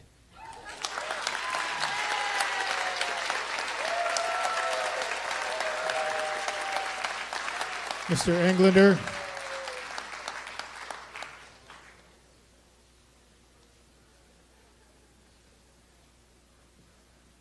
Ms. Stamfer, would you come forward, please? Thank you, Mr. Moderator. I'm Scott Englander, Precinct 6, member of the Green Caucus, and after that last talk, you know by now that I'm kind of nerdy. I've worked in the energy sector my entire career. And I began it by designing energy efficient buildings and innovations in HVAC control and designing commercial and industrial energy efficiency programs for a major utility. Today, I advise project developers, investors, utilities, governments, and end users on the economics of large clean energy and renewable energy investments, as well as energy procurement. The school facility we're about to design and build, as well as any other new town facilities we build, will last for many decades. The points I'm going to make here have to do with the long-term nature and the impact of these investments. There are many features of a net zero facility that, if included early enough in the design process, will add little or nothing to the capital cost, and there's no reason not to include them. With some energy efficiency features, however, there's often a trade-off between capital cost and operating cost. A feature might typically have a higher capital cost than the more conventional alternative, but result in a lower operating cost due to reduced energy consumption. Over the facility's lifetime, the total of the capital and the operating cost will be less than that of the conventional alternative. You spend more upfront, but less in total over time. Project developers and investors in my world normally make financial decisions on long-term investments like this by looking at the internal rate of return, or the net present value, or the levelized cost of energy. All metrics that are calculated using a discounted cash flow analysis, incorporating projected energy prices and the cost of capital. These metrics allow the comparison of alternative designs that might have very different capital and operating cost profiles. This is the sort of analysis the town should be using to make decisions about its long-term investments in buildings. For the town to make investments and investment decisions on some other basis, for example, simply relying on a simple payback period with no further analysis, or choose alternatives that have a less favorable net present value, could be considered fiscally irresponsible. Another factor to consider is hedge value. Capital costs are fixed and known in advance, whereas the energy prices that will determine future energy costs are uncertain and volatile. Therefore, another benefit of energy-efficient designs is that they shift operating costs to capital costs, and they allow the town to lock in a larger portion of the total cost, exposing the town to less financial risk going forward. This is thoughtful fiscal planning, and future town meeting members will thank you for making their job easier. Finally, I want to remind you that while policy and regulations can always change, the greenhouse gas emissions associated with the schools and any other facilities we're investing in now will become baked into the town's emissions profile for decades to come, with little recourse. Those ongoing emissions will continue to be part of the legacy that we leave future generations. As climate policy at the national level moves in the wrong direction, tangible steps at the local level are an even greater imperative. Article 21, in its current form, it could be argued, does not go far enough in this regard. 1 minute. But it's a step in the direction of a more sustainable legacy. I urge you to vote in favor of Article 21. Additionally, as the town moves to evaluate energy efficiency design features needed to achieve environmentally sustainable facilities, I would urge the adoption of a discounted cash flow approach that allows capital costs and operating costs to be compared on a level footing. Thank you. All right, there's a motion for the question. I have nobody signed up to speak against this article. I have Ms. Stamfer and Mr. Ananian signed up to speak in favor, and there's a gentleman at the microphone undoubtedly also in favor. But I'll entertain a motion for the question. Is there a second? All those in favor of closing debate, raise your hands. Those opposed, motion carries by a 2/3 vote. On the motion on pages 5 through 7 of the pink supplement, yes, Ms. LaPlante. Precinct 6, may we have a recorded vote, please? Are there 35 town meeting members who'd like a recorded vote? We'll have one. There are. This is main motion, Article 21.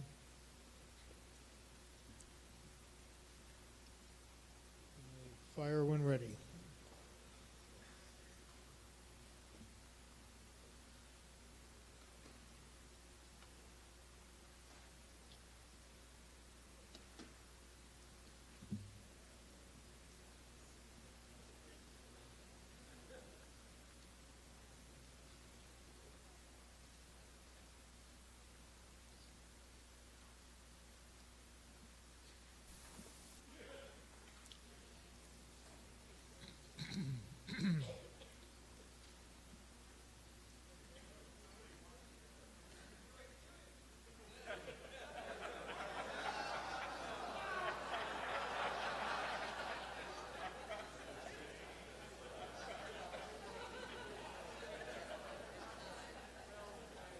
Motion carries by a vote of 183 in favor, 0 against, and 6 abstentions.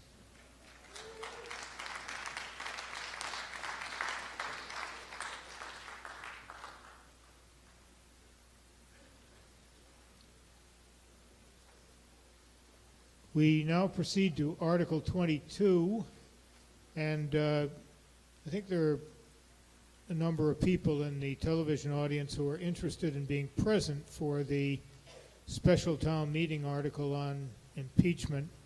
We'll reach that in probably half an hour. The resolution under Article 22 is on pages 22-6 to 7, moved by Ms. Carroll, seconded by Mr. Green.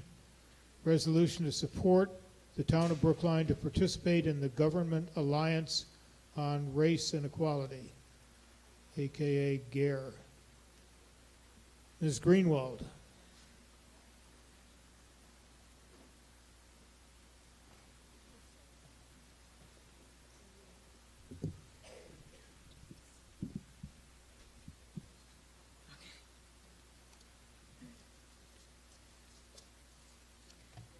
Good evening. My name is Ann Greenwald, and I've lived in Brookline for 36 years. I'm one of the 3 citizen petitioners for Article 22. This is my first time submitting a warrant article, and it's been quite an interesting learning experience. Warrant Article 22 is simply stated, asking town meeting to urge the Board of Selectmen, town administrator, and department heads to fully commit to carrying out the work of achieving racial equity in Brookline via the Government Alliance on Race and Equity, known as GARE. Brookline already joined GARE in March of 2017, and by doing so has taken an important first step in moving us towards racial equity.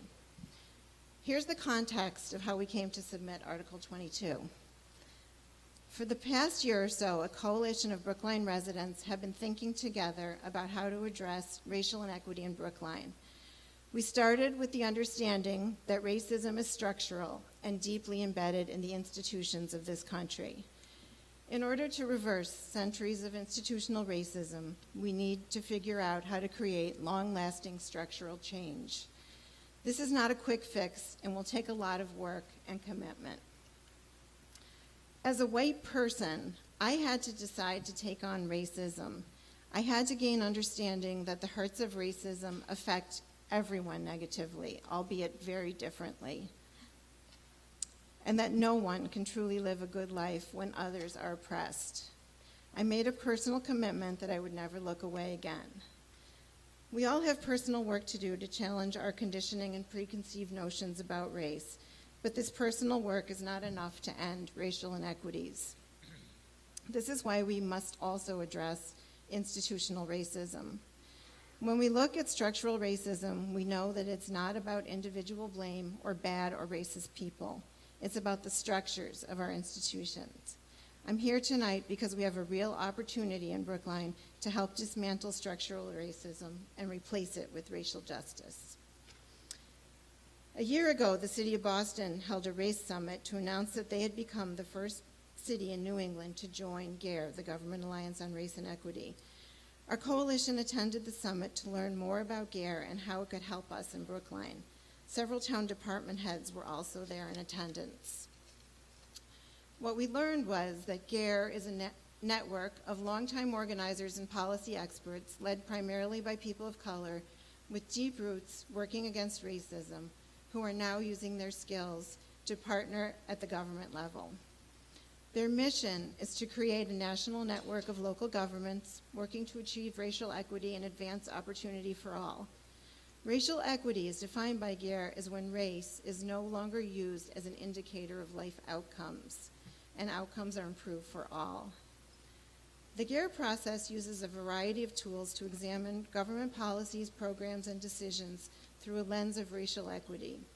GARE is about looking at what's right in front of you through a racial equity lens and seeing things in a different light.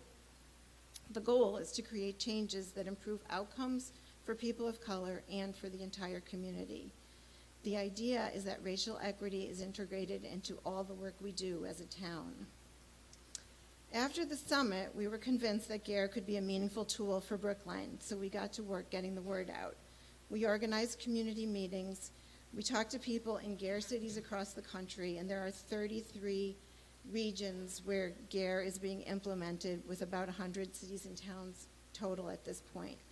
We learned that GARE can be a powerful tool when used in a meaningful, collaborative, and accountable way. Brookline became the first town to join Boston to begin to form a cohort in New England of GARE. Rather than letting this important milestone fly under the radar, we submitted the warrant article to shine light on this important work. We want the Brookline community to know about it and to participate in GARE along with the town leadership and its employees.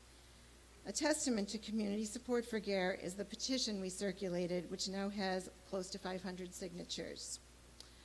The financial implications for the town are that annual membership to GARE will cost $3,000 a year. This has already been included in the Office of Diversity and Inclusion and Community Relations budget. In the first year, up to $10,000 could be spent for workshops and trainings specifically for department heads. Trainings will train the trainers, provide technical assistance, and address the challenges we may encounter. Trainings for the town employees would occur during work time and would not incur additional expense. So in closing, I want to say that I've been heartened by the tremendous enthusiasm I have encountered from Brookline, taking steps towards addressing structural racism in our town. Just submitting the warrant article is already creating important discussion. There is much work ahead of us. By willingly taking this step, we are acknowledging that racial justice work will benefit all of us in the Brookline community. For this reason, I'm asking town meeting to show a strong endorsement of GARE and vote favorable action on Article 22. Thank you. Thank you. Ms. Carroll and Mr. Conquest, if you're in the auditorium, please come forward and sit in the front row. I don't see you out there. Oh, there you are. Let's get this straight here. Carol Carroll, precinct member from Precinct 10 and speaking for the advisory committee. Ms. Greenwald has done an excellent job presenting her warrant article, and the other two petitioners who are here, Steve Vogel and Abigail Ortiz, have also did a great job of presenting to the advisory committee when they came to speak with us. GARE is I wanted to just comment on a couple of things because I think that they did a great job in their presentation. And one is that GARE is a joint effort of the Center for Social Inclusion based in New York City and the Haas Institute for Fair and Inclusive Society at UC Berkeley. Both are nonprofit with a mission to work for achieving racial equity and creating equitable outcomes for all. Ann mentioned that the number seems to be growing of participants. My last count was lower than yours, Ann, so I won't even repeat mine. GARE has 7 paid staff members who support the efforts of members of the Government Alliance on Race and Equity. Brookline has already been assigned their staff member and have begun working with her. The workshops are designed for the needs of the members. Most likely, the first workshop for Brookline, as Ann mentioned, will be training sessions for department heads. Besides workshops, GARE provides racial equity tools that are designed to integrate explicit consideration of racial equity in decisions, including policies, practices, programs, and budgets. It is both a product and a process. Use of the racial equity tools can help to develop strategies and actions that reduce racial inequities and improve success for all groups. The petitioners are urging town meeting to support and encourage town government and to make a maximum use of the training and tools available through its membership in GARE. Further, petitioners are urging the town to join with other towns and cities that are members of GARE to work for racial equity. The advisory committee voted 25-0-0 to support for favorable action, and we encourage you all to vote favorable action on Article 22. Thank you. Mr. Conquest?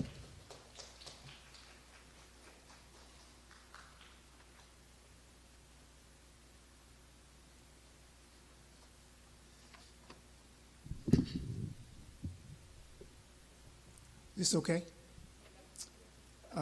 Arthur Conquest, Town Meeting Member, Precinct 6. Warrant Article 22 and the proposal to bring GARE to Brookline is slick subterfuge. How much longer is the town of Brookline going to continue to exploit, dupe, and use black people, especially black and Latino children? Let me refresh your collective memories. When the former white director of the old Human Relations Youth Resource Commission retired a few years back, and Mariella Ames became the first Latina chair of the Commission of Brookline, and Dr. Lloyd Genelo became the head of that department. The Board of Selectmen created the Committee on Diversity, Equal Employment Opportunities, and Affirmative Action, which cunningly emasculated the commission of the vast majority of its powers, rendering it impotent. And after changing its name to the Diversity, Inclusion, and Human Relations Commission, town meeting paved the way for Mr. Gelanu to become its first director with absolutely no power. Last year, the 21st Century Fund at Brookline High School hosted a 3-part forum workshop panel discussion on race.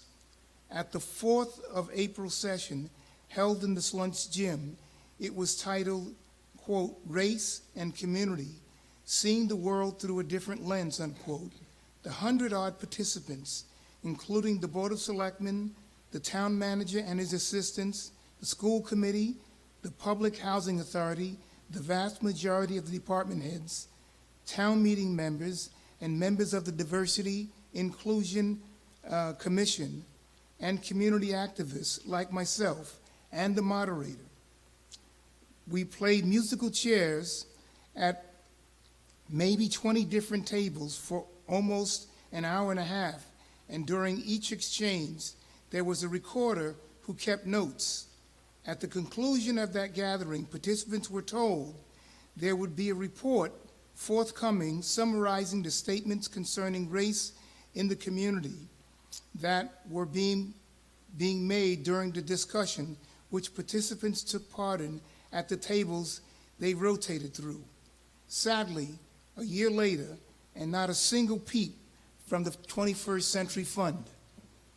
Last spring, Ruth Ann Schneider, Merrill Lisa, and myself, I was the invisible participant, filed a resolution at town meeting which passed overwhelmingly that supposedly will increase the number of Black, Latino, and people of color in the town's workforce.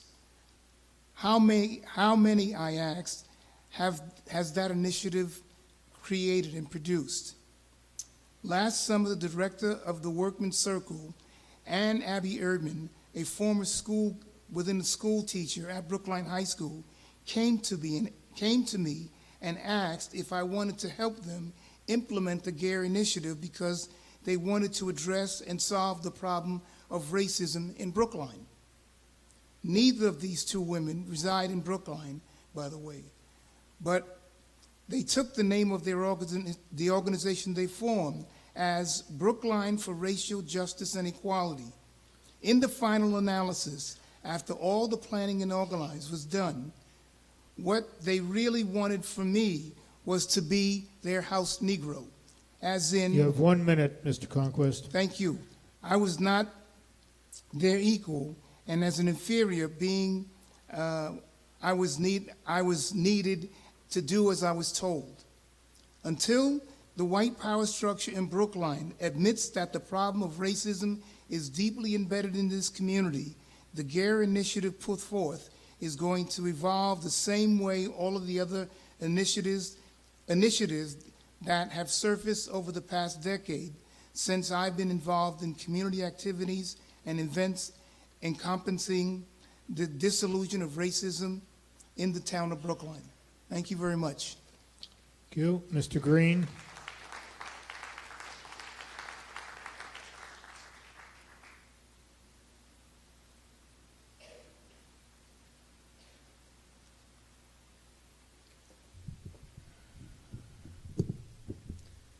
Bernard Green for the Board of Selectmen. Let me start out by saying that racism and other forms of harassment and et cetera are common throughout this country and throughout the world. Our job is not to freak out about it, but to systematically work to address it, recognizing that we will not do it tomorrow, rather we will do it when we finish doing it. So with that background, let me talk about Warrant Article 22. It's a resolution that urges the town to increase its participation in the Government Alliance on Race and Equity, or GARE, it's easier to say that, which is a nonprofit organization that brings governmental entities into alliances to address racial equity issues. The town, through the Office of Diversity, Inclusion, and Community Relations, has already become a so-called core member of GARE. Core members are those jurisdictions that have made a commitment, first step, to advancing racial equity across the breadth and depth of their jurisdictions. That is to say, in Brookline, all town departments, and from frontline employees to elected officials and appointed officials. The town's proposed increased participation, we're already a core member, and the resolution is talking about increasing the participation, as I understand it, would take the form of one or more departments other than Dr. Gelano's Office of Diversity, Inclusion, and Community Relations, participating in GARE's implementation process. That is to say, implementing racial equity actions that are identified through a process of workshops, discussions, and application of so-called racial equity tools. It would also include providing financial support and other resources for a successful implementation process and community participation and discussions. You may ask, as I have, what does GARE do? I think the answer is it encourages governments to make a commitment to racial equity, taking that, what I consider the first step, by explicitly using considerations of racial equity in creating and evaluating policies, procedures, budgeting, other matters. GARE provides assistance with racial equity training, communication, coaching, and skill building, and assistance with particular topic areas.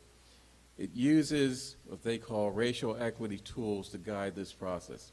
And I say what they call because a lot of this is very academic, and I'm not an academic, so it's important for me to sort of go through the sort of nitty-gritty details in terms of what it is we're talking about, because it can be seen as just a bunch of talk. And we get a lot of talk here in Brookline especially. So let's try to get down and figure out, what specifically are we talking about? To say we're against, racial bias, is sort of irrelevant. Everyone's against that unless they're, on another side of things. So the question I have is, what is a racial equity tool? Like I said, that's sort of an academic idea, and it's, I'm sure most people couldn't tell you what that means. It's a hammer, it's a screwdriver. Well, I think the answer to that question is, it's a set of questions that help to flush out details of a proposed action so that the racial equity piece of it or implications can be identified. For example, questions such as, what are you proposing? What are the details of, for example, your budget proposal? What are the details of a procurement policy? You have 1 minute. 1 minute? Mm-hmm. Oh, okay. Okay, blah, blah, blah, blah, blah. Ask, etc. It'll also ask the question, and this is relevant to an earlier discussion, who will benefit and who will be burdened by the proposed action? And that was raised in connection with the traffic calming issue of warrant articles 18 and 19. Presumably, we would also look at the impact, not just on racial equity, but on other factors such as safety. So it's not, to talk about it as a racial equity tool is a little misleading because it's much broader than that. In fact, although the focus is racial equity, GARE, as I understand, seeks to identify and implement changes that will have benefits for the entire community, especially other groups. I'm talking fast, Mr. Moderator. Especially other groups than racial groups that are marginalized. The process of looking at these issues from a racial equity standpoint, that process will help us look at other often overlooked issues that will impact, for example, the elderly, the disabled, immigrant community, and other marginalized groups. Be real quick. Petitioners believe that the town's ability to achieve its goals of promoting racial justice will be enhanced by participating in GARE. The Board of Selectmen agrees, and by a vote of 5-0, the Selectmen on May 9 voted in favor of warrant Article 22 as amended by the Advisory Committee. Thank you. Thank you, Mr. Rosenthal.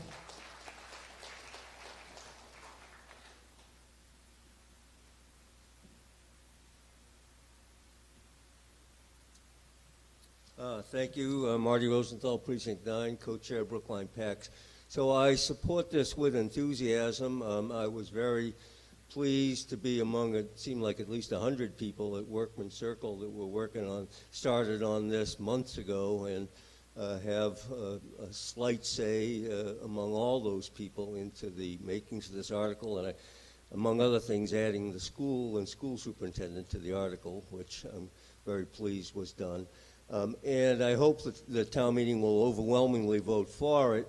And I want to add a couple of words sort of caution.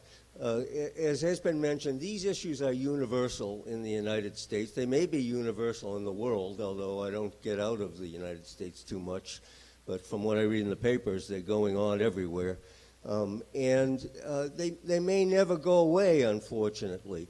Race and what our undocumented forefathers did to the Native Americans are the two original sins of this country. And they're still with us, and we are still paying the price for the price that we put on the victims for those centuries. And we've worked on them in Brookline. I've worked on them very hard. We have to keep working on them. They are not going to go away. The speakers have talked about institutional racism in Brookline. Of course we have it. We have racists in this room. We have people with racist thoughts in this room. We have people who've done racist things in this room. I myself have I know I've had racist thoughts. Maybe I've done racist things. Does that make me a racist? What I want to urge is that the way for us to make Brookline better in this regard is to work towards solutions and be careful in what we say. And there's some examples that I want to talk about. We've had people talking about pervasive racism in the police department. What does pervasive mean? Does it mean everybody is a racist? Does it mean the whole department is racist? I urge caution about using language like that and thinking about language like that when you hear it. The Diversity Commission on January 4th, I happened to be sitting there in 2016. Off the top of somebody's head, there's a wonderful person, and another lawyer, like the first person using pervasive racism, talked about the selectmen allowing a culture of institutional racism. It was language that went viral and is being used in federal court in a case, even though the Diversity Commission later clarified it and said they did no investigation and made no findings, but the federal court lawyer who's using it doesn't say that. He's never corrected it in his pleadings in federal court. So I'm urging that we work together and not work against each other, and we need to be vigilant. We need constructive criticism, but not reckless criticism. The ACLU has a slogan, eternal vigilance is the price of liberty. And I would add to that it takes a village to be vigilant. And the C in village is for community. Let's work for this community to be vigilant on these issues. We have to keep doing it. I've done it for 4 decades. I don't know if I'll be able to do it for 4 more decades, but I'll do it for as many more decades as I have, and I hope you all will too. And I commend the petitioners again. Thank you, Mr. Vogel.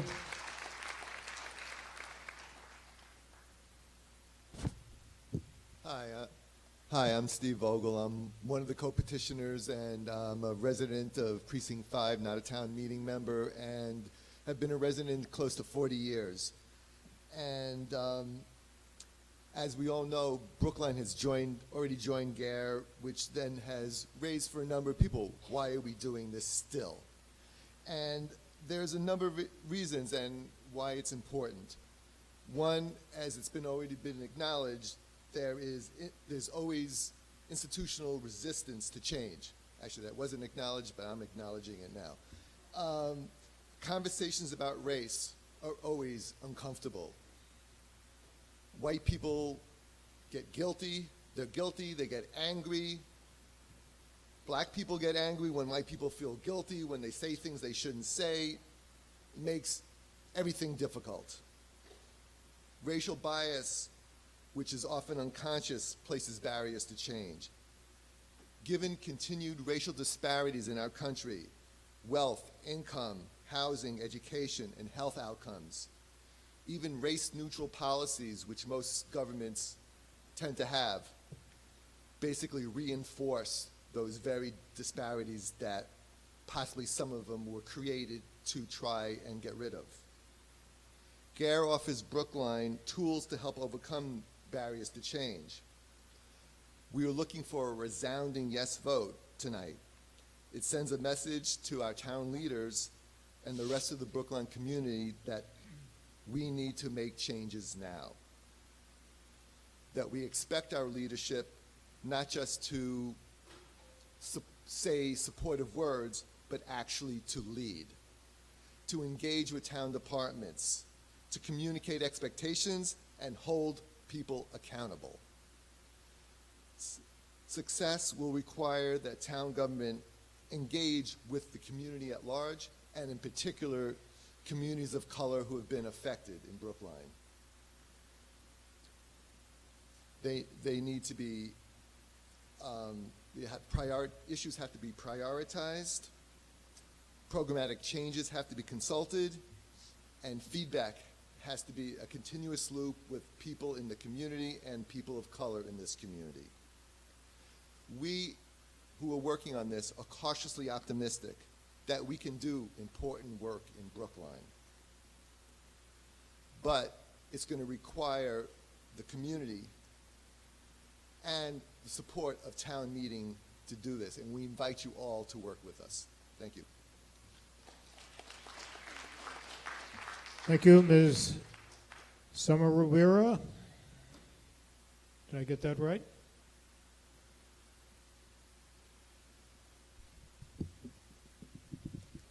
My name is Vishni Samaravira, and I've attended Baker School for 8 years. Now I'm a sophomore here at BHS. This past year, I co-founded a committee called SARE, Students Against Institutional Racism, with my close friend Ben Haber. This year, we have worked on our history curriculums throughout the high school and the elementary schools to include people of color's perspective in our history, because history shouldn't be told just by a white man's perspective. We attended a meeting at Workman's Circle this past March, and we were blown away with the presentation that Simran Noor, the Vice President for Policy and Programs at the Center for Social Inclusion, gave about GARE and the progress it would advance Brookline with. Living in a town that has the opportunity to be a GARE town and the privileges of using their racial equity tools is truly amazing. When students see that our town is using GARE's model to end institutional racism and work towards racial equity, it sets a model and inspires the youth here in Brookline. I know that the work GARE does truly inspires me and Ben and the rest of our community with SARE. As a student and activist against racism, it is a great step forward for Brookline. Thank you. Thank you, Mr. O'Neill. All right, Ms. Montner.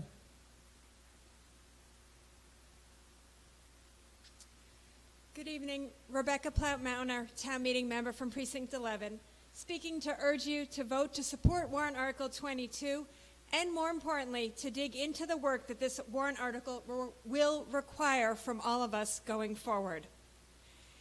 It is a great step that the town of Brookline, through the Office of Diversity, Inclusion, and Community Relations, has joined the national network of GARE. The premise of GARE is that, despite everyone's best intentions, we sometimes adopt and/or enforce policies that burden people of color. Participating in GARE means developing new practices and ways of assessing and analyzing warrant articles, bylaws, and other town policies. By being part of this national network, we will get to benefit from some of the strategies and tools that other municipalities and county governments have used around the country, but we will have to develop things that work best for us here in Brookline. The questions that Mr. Fernandez raised about Articles 18 and 19 are an example of how this process will work, but hopefully in the future, as a GARE community, these questions will be raised and addressed earlier in the consideration of any warrant article. I was very heartened by the Transportation Board's enthusiastic embrace of the issues Mr. Fernandez raised, and hope that other town boards and departments will follow their lead. I'm excited about GARE because I know my colleagues in Brookline government share my commitment to ending racism and unintended racism in our town's policies and operations. I am thrilled that we are beginning the process of creating a framework to identify and prevent unintended racial bias from our policies and procedures. I look forward to doing that work with our elected officials, citizens, and the staff of the town of Brookline. Please join me in supporting Warrant Article 22, and more importantly, in digging into the work that lies ahead. Thank you. Mr. O'Neill.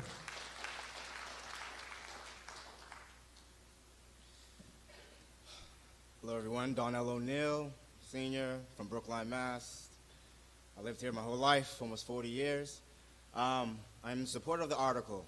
I had questions like Arthur, and like Bernard said, it's the beginning, so steps. Racism is not going to end overnight. Equality, it's all about steps.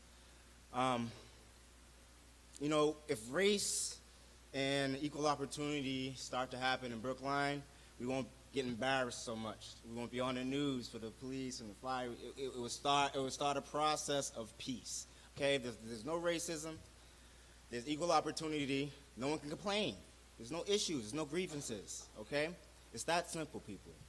Let's start the peace process, okay?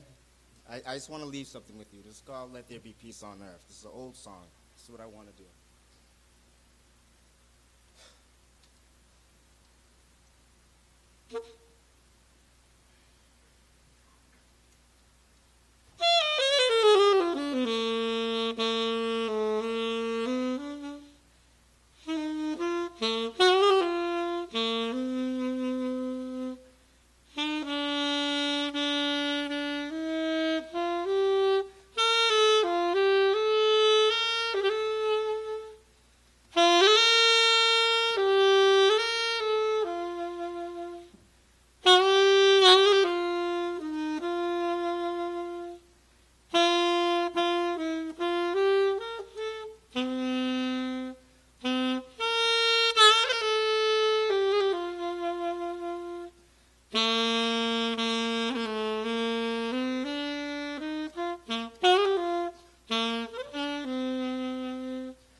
So you can all bring your musical instruments to town meeting, you see.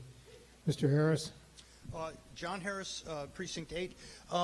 While obviously I'm supportive of the objectives and the intent of this article, I just want to point out, I do want to point out that while I'm supportive of the objectives and the intent of this article, I do want to point out that the specific approach of the article is to advocate for a particular training program organized by a particular nonprofit consulting group.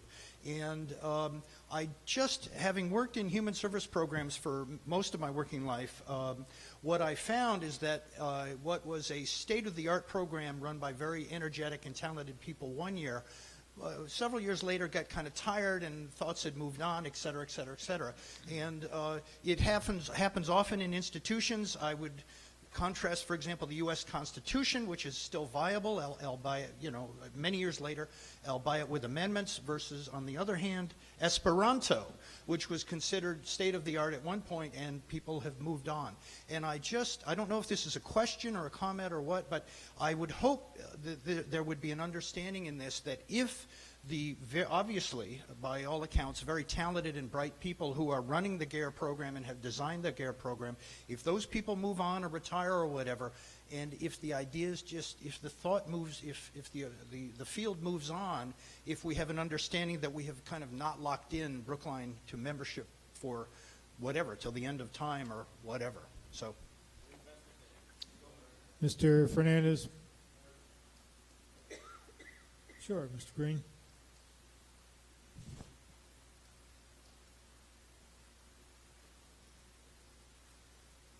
Bernard Green, Board of Selectmen. Mr. Moderator, if I had a little more time when I gave my original presentation, I would have said this in response to Mr. Harris's question. But first, let me note that Donnell's song, "Let There Be Peace on Earth," is very appropriate to this question. I mean, the first couple lines are, "Let there be peace on earth, and let it begin with me." So, I mean, it's thank you for presenting that song. It's very apropos to or relevant to the discussion. So the Board of Selectmen, in reviewing this warrant article, noted that the advisory committee had added a requirement that the town's chief diversity officer report on GARE's progress in the commission's, Diversity, Inclusion, Community Relations Commission's monthly meetings, and in a comprehensive annual report to the selectmen. That also means, and should mean, I interpret it to mean that the Chief Diversity Officer will also include an evaluation of the benefits of the program over time that the town is receiving from participating in GARE. So I think that that's responsive to the question.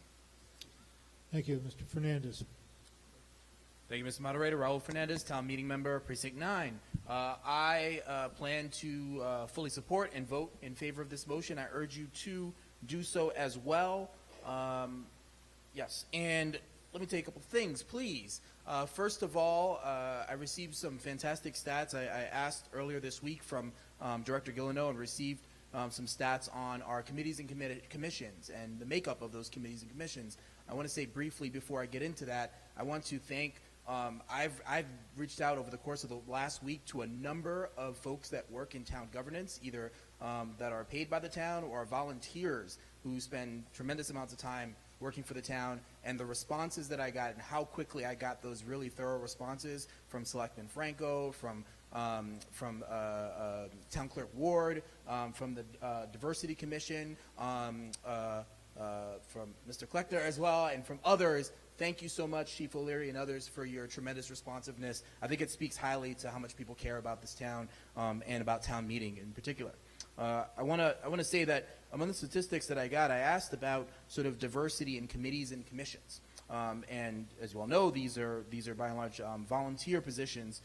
There are 673 seats on our committees and commissions. And I asked about diversity statistics. Of those 673 seats, 31, this is 2015, this is the earliest data that we have. 31 were held by Asian Pacific Islanders, 19 by African Americans, and 3 by Latinos. Out of 673 committee and commission seats, 3 were held by people that were Latino or Latina, and 620 were held by good white folks. And so one of the things I want to really bring attention to here, and this is not to embarrass the town, it's really to, I think, widen the scope of what we're talking about when we're talking about GARE. We pride ourselves on being a town that is primarily volunteer citizen run, with the help of some great people that are public officials who work for the town as well. This leads me to my question, which is, will GARE extend beyond paid employees of the town to those of us who are volunteers, either as town meeting members, as commission or committee members, advisory boards, etc.? What is the extent of GARE, and if it is not currently planned to extend that far, can it?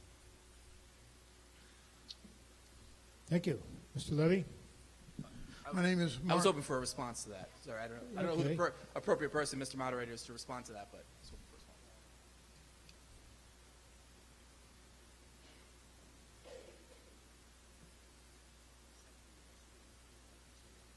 a response. Mr. Gelano.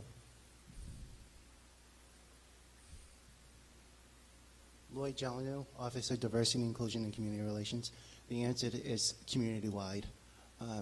It's one of the things, actually what you pointed out is one of the things we want to look at, including more citizen participation in the government processes. Thank you. Fully support that. Thank you. Mr. Levy. Thank you. You may be the sunset speaker here. Well, we'll ride my horse off and kiss the horse and say goodbye to the girl. The important thing I want to say is that... Well, you better tell us your name. I'm sorry, first. Mark Levy, Precinct 7. The important thing I want to say is that this article could be feel-good legislation, where we all feel better because we've done something, and we all go home and we're all happy. I'd rather see this as feel-bad legislation. Legislation that admits there's a problem, that there needs to be action taken, that saying good things is not enough, that getting statistics and measurements are important, making progress on those statistics is important, and that the responsibility does not end with one person in the town, the head of the diversity department, does not even end with the Board of Selectmen, though certainly that's one of the places it begins. Does not end with the town administrator, though he is certainly a key figure in anything that happens. But it begins with all of us feeling bad about ourselves. The fact that Massachusetts and the United States have racism in them is no excuse for Brookline to have only an equal level of racism. That's not good enough. I think the important thing for us to do is to remember that we have to do better than we're doing now, and we can be an example to other communities by going a little further, working a little harder, being a little more serious. And if that's the spirit in which this proposal is being offered, then I certainly support it fully. If it's to go home and feel good because we passed something, then I think we've missed a great opportunity. Thank you. I think it's the former, Mr. Levy. On the motion on pages 6 and 7, 22-6 to 7, those in favor, please raise your hands. Those opposed?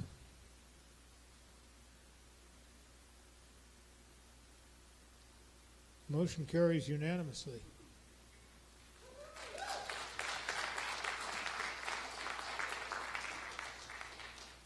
Now, ladies and gentlemen, that brings us to the end of the agenda for the annual town meeting.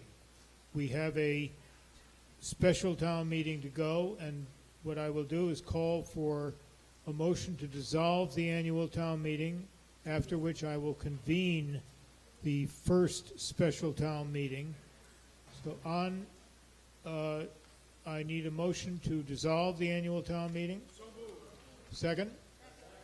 Those in favor of dissolving the annual town meeting, please say aye. Those opposed, nay. Motion carries. I now convene the first special town meeting. We have one article. It appears in the rose-colored supplement, pages 3 to 5, resolution in support of a congressional investigation regarding the impeachment of President you-know-who. Moved by Mr. Sandman, seconded by Ms. Heller. I call on Ms. Burnswile.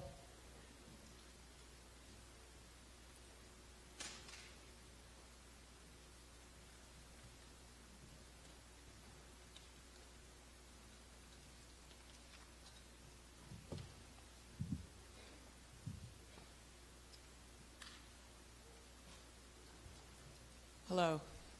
Should I start? Should I start? Yeah. Okay.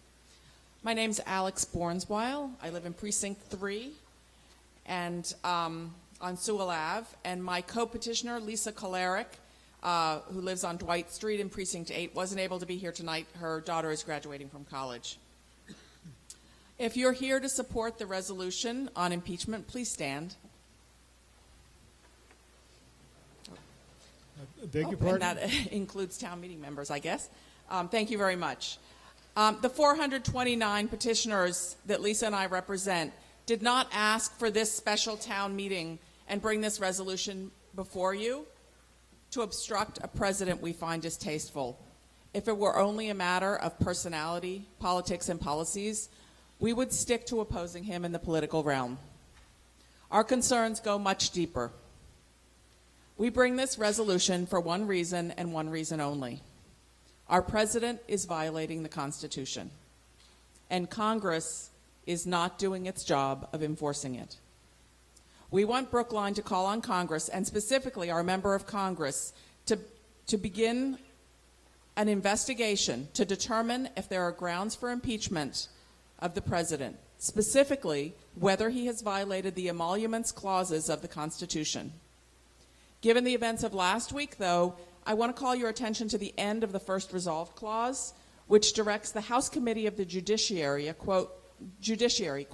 to investigate whether sufficient grounds exist for the impeachment of Donald J. Trump, including but not limited to the violations listed herein. The president's recent flurry of activity, apparently directed at obstructing the FBI investigation, is yet another dangerous manifestation of his unwillingness or inability to comply with the Constitution and the rule of law. Whether or not the other investigations going on in Congress now, or the FBI, show that he has obstructed justice, we believe that it's important to pursue these violations of the emoluments clauses as a matter of precedent, to make it clear that no president may violate the Constitution with impunity. As you will have learned through reading the resolution, the emoluments clauses of the Constitution were developed by the founders to prevent an office holder, especially the president, from personally profiting from his office or from being influenced by personal financial interest. What we have is a president who appears to be doing both. Think about the Dakota Access Pipeline. Trump owns an interest in the parent company of the pipeline developer. As soon as he got into office, he reversed the decision of the Army Corps of Engineers and restarted work on the pipeline. Think of Trump Tower, whose largest tenant is the state-owned Commercial and Industrial Bank of China. That same bank is a major lender to the Trump Organization. Thus, he receives both rent and credit from this entity owned by the Chinese government. Think of all of his golf courses, hotels, condo developments, and all the permits they need to build and operate around the country and around the world. Think of all the regulations that affect them. How can we be sure that the Trump administration's policies aren't influenced by the Trump Organization's bottom line? How can we be sure state and foreign governments won't curry favor with the president through friendly regulation and expedited permits? There are indications that this is already happening. The president's violations are not minor encroachments. They're not small details. They go to the heart of the intentions of the founders of our country, to establish a government by the people, of the people, by the people, and for the people. They were trying to create something different from the European monarchies of their time, in which the powerful at all levels sought to enrich themselves at the expense of their people. In fact, the drafters of the Constitution specifically identified violations of the Emoluments Clause, both clauses, as impeachable offenses. The question before us tonight is really very simple. Do we want to live in a constitutional democracy or not? If we don't stand up for the Constitution, the social contract is broken. If we allow the President of the United States to violate the Constitution, that Constitution means nothing. It's only relevant if it's enforced. We must not accept this level of corruption as business as usual. This is not a partisan issue. It's not about Donald Trump's qualifications or his policies. It's about ensuring the continuation of a democracy based on the Constitution. It's about upholding the rule of law. If Donald Trump is not held accountable, we reverse the long-standing principle that no person is above the law. You might ask why the town of Brookline should pass this resolution, given that we don't have jurisdiction in the matter. If Congress won't do their job and enforce the Constitution, then it's up to us as citizens. It's up to us as the cities and towns, as institutions of government, like town meeting, that are closest to the people, to demand that the Constitution be enforced. Towns frequently petition their members of Congress to act in their interests. It is in Brookline's interest to have a federal government that operates with integrity and a president who respects the rule of law. It's not in the town's interest to have a corrupt government that serves the private interests of the president. If you're concerned about repercussions to our town if we pass this resolution, I ask you instead to think about consequences. What will happen if we don't enforce the Constitution? How will future generations look at our actions at this critical moment when a president willfully and openly violates the Constitution, the founding document of our republic? Thank you very much. I urge you to vote yes on the resolution. Now, I've permitted Ms. Bornswile as the principal petitioner to exceed our 5-minute time limit, but on the theory that she may not have realized that that existed. However, the rest of you are all longtime town meeting members, and I will ask you to limit your remarks to 5 minutes. Mr. Sandman.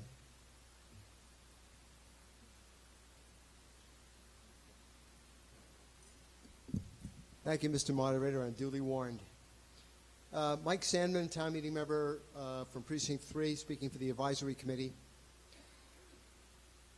As soon as this loads. There we go. Article 1 calls for our congressman to ask the House Judiciary Committee to investigate whether President Trump should be impeached. Impeachment 101, for those of you who don't remember your civics class, during impeachment, the House Judiciary Committee is in effect the prosecutor. If articles of impeachment are approved, the 435 House members act as the grand jury, and if they vote favorably, the articles are sent to the Senate, which becomes effectively the trial jury, and a 2/3 vote is required to convict. Next slide, please. There are 3 precedents. In 1868, Andrew Johnson fired Secretary of War Edward Stanton, and Stanton had been, was responsible for Reconstruction, the policy of Reconstruction or enforcing Reconstruction in the South. As Secretary of War, he commanded Union troops. Congress responded by indicting Johnson. The House responded by indicting Johnson. 1973, Richard Nixon was accused of obstruction of justice, and his comments are up there. I am not a crook. I don't know his last words, but his first words were, I am not a baby. In 1998, Bill Clinton was accused of perjury and obstruction of justice, and I won't go into that.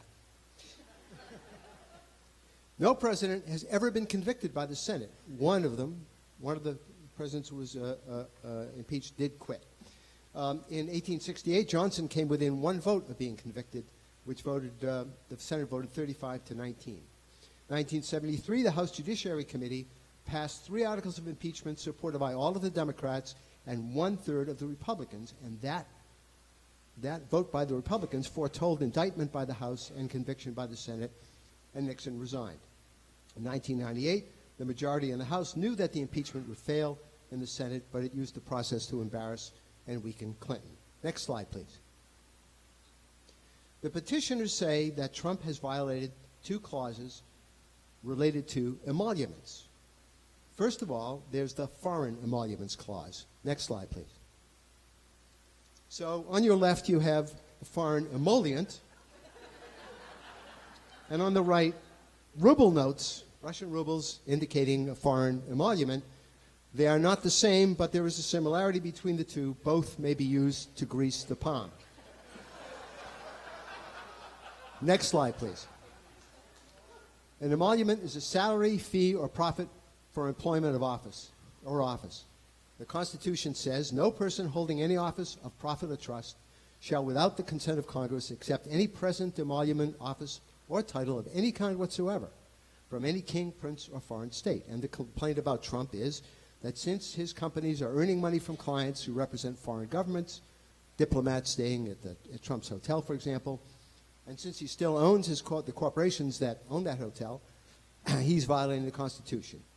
The defense is that if the Chancellor of Germany pays the market rate to stay in a Trump hotel, that's not an emolument, it's just an economic exchange, exchange for a room rate. And if she overpays in the hopes of winning favor, Trump has promised to hand over any such profits, although the details of that are still pending, like the details of his tax returns. Next slide, please. You have 1 minute. Thank you. I'll use it well. Then there's the Constitution's Domestic Emoluments Clause. The President shall not receive any emolument from the United States or any of them other than his salary. And, of course, the Secret Service is renting space in Trump Tower. Next slide, please. The petitioners want our congressman to take step 1 in the impeachment process. That would take place if Representative Kennedy asks the Judiciary Committee to investigate whether Trump should be impeached. Step 2 would take place, as we've said before, if the Judiciary Committee agrees to investigate and votes for 1 or more articles of impeachment. Step 3 would be for the House to indict, and step 4 would be a trial in the Senate. Next slide, please. The article before you does not conclude that the President has violated the Constitution. It only asks for an inspection. It is a modest request.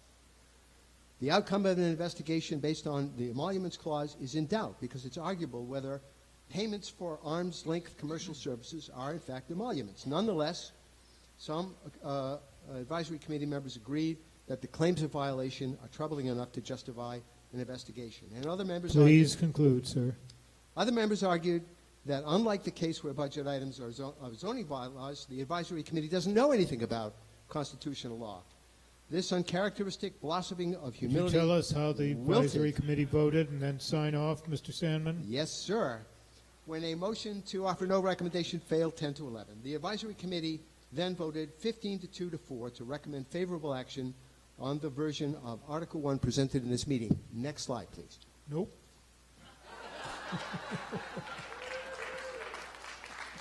Ms. Heller?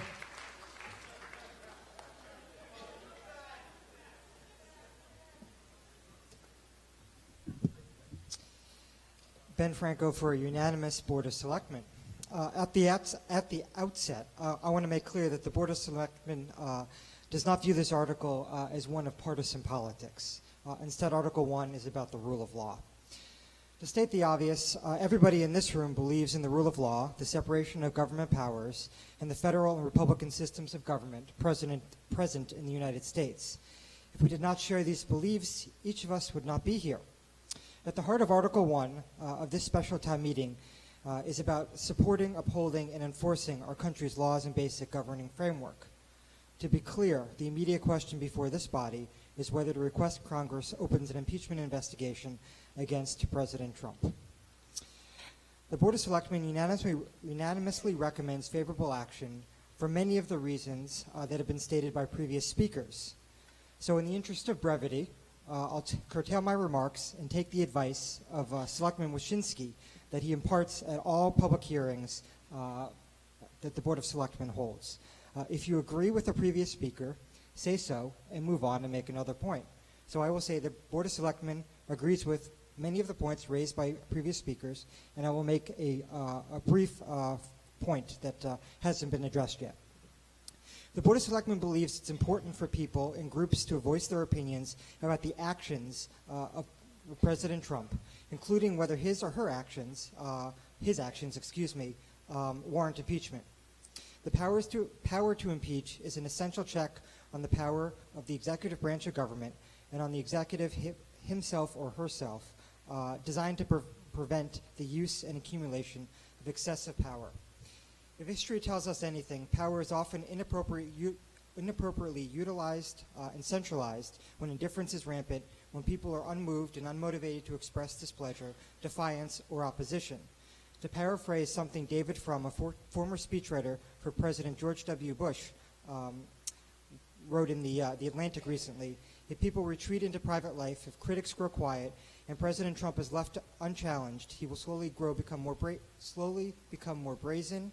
For those who question him will be increasingly the subject of intimidation. The board feels it is appropriate and important for everyone who is upset and negatively affected by the actions of President Trump to speak out, including Brookline Town Meeting. By a vote of 5-0, the Board of Selectmen urges a vote of favorable action. Mr. Rosenthal, and Mr. Burstein, please come forward.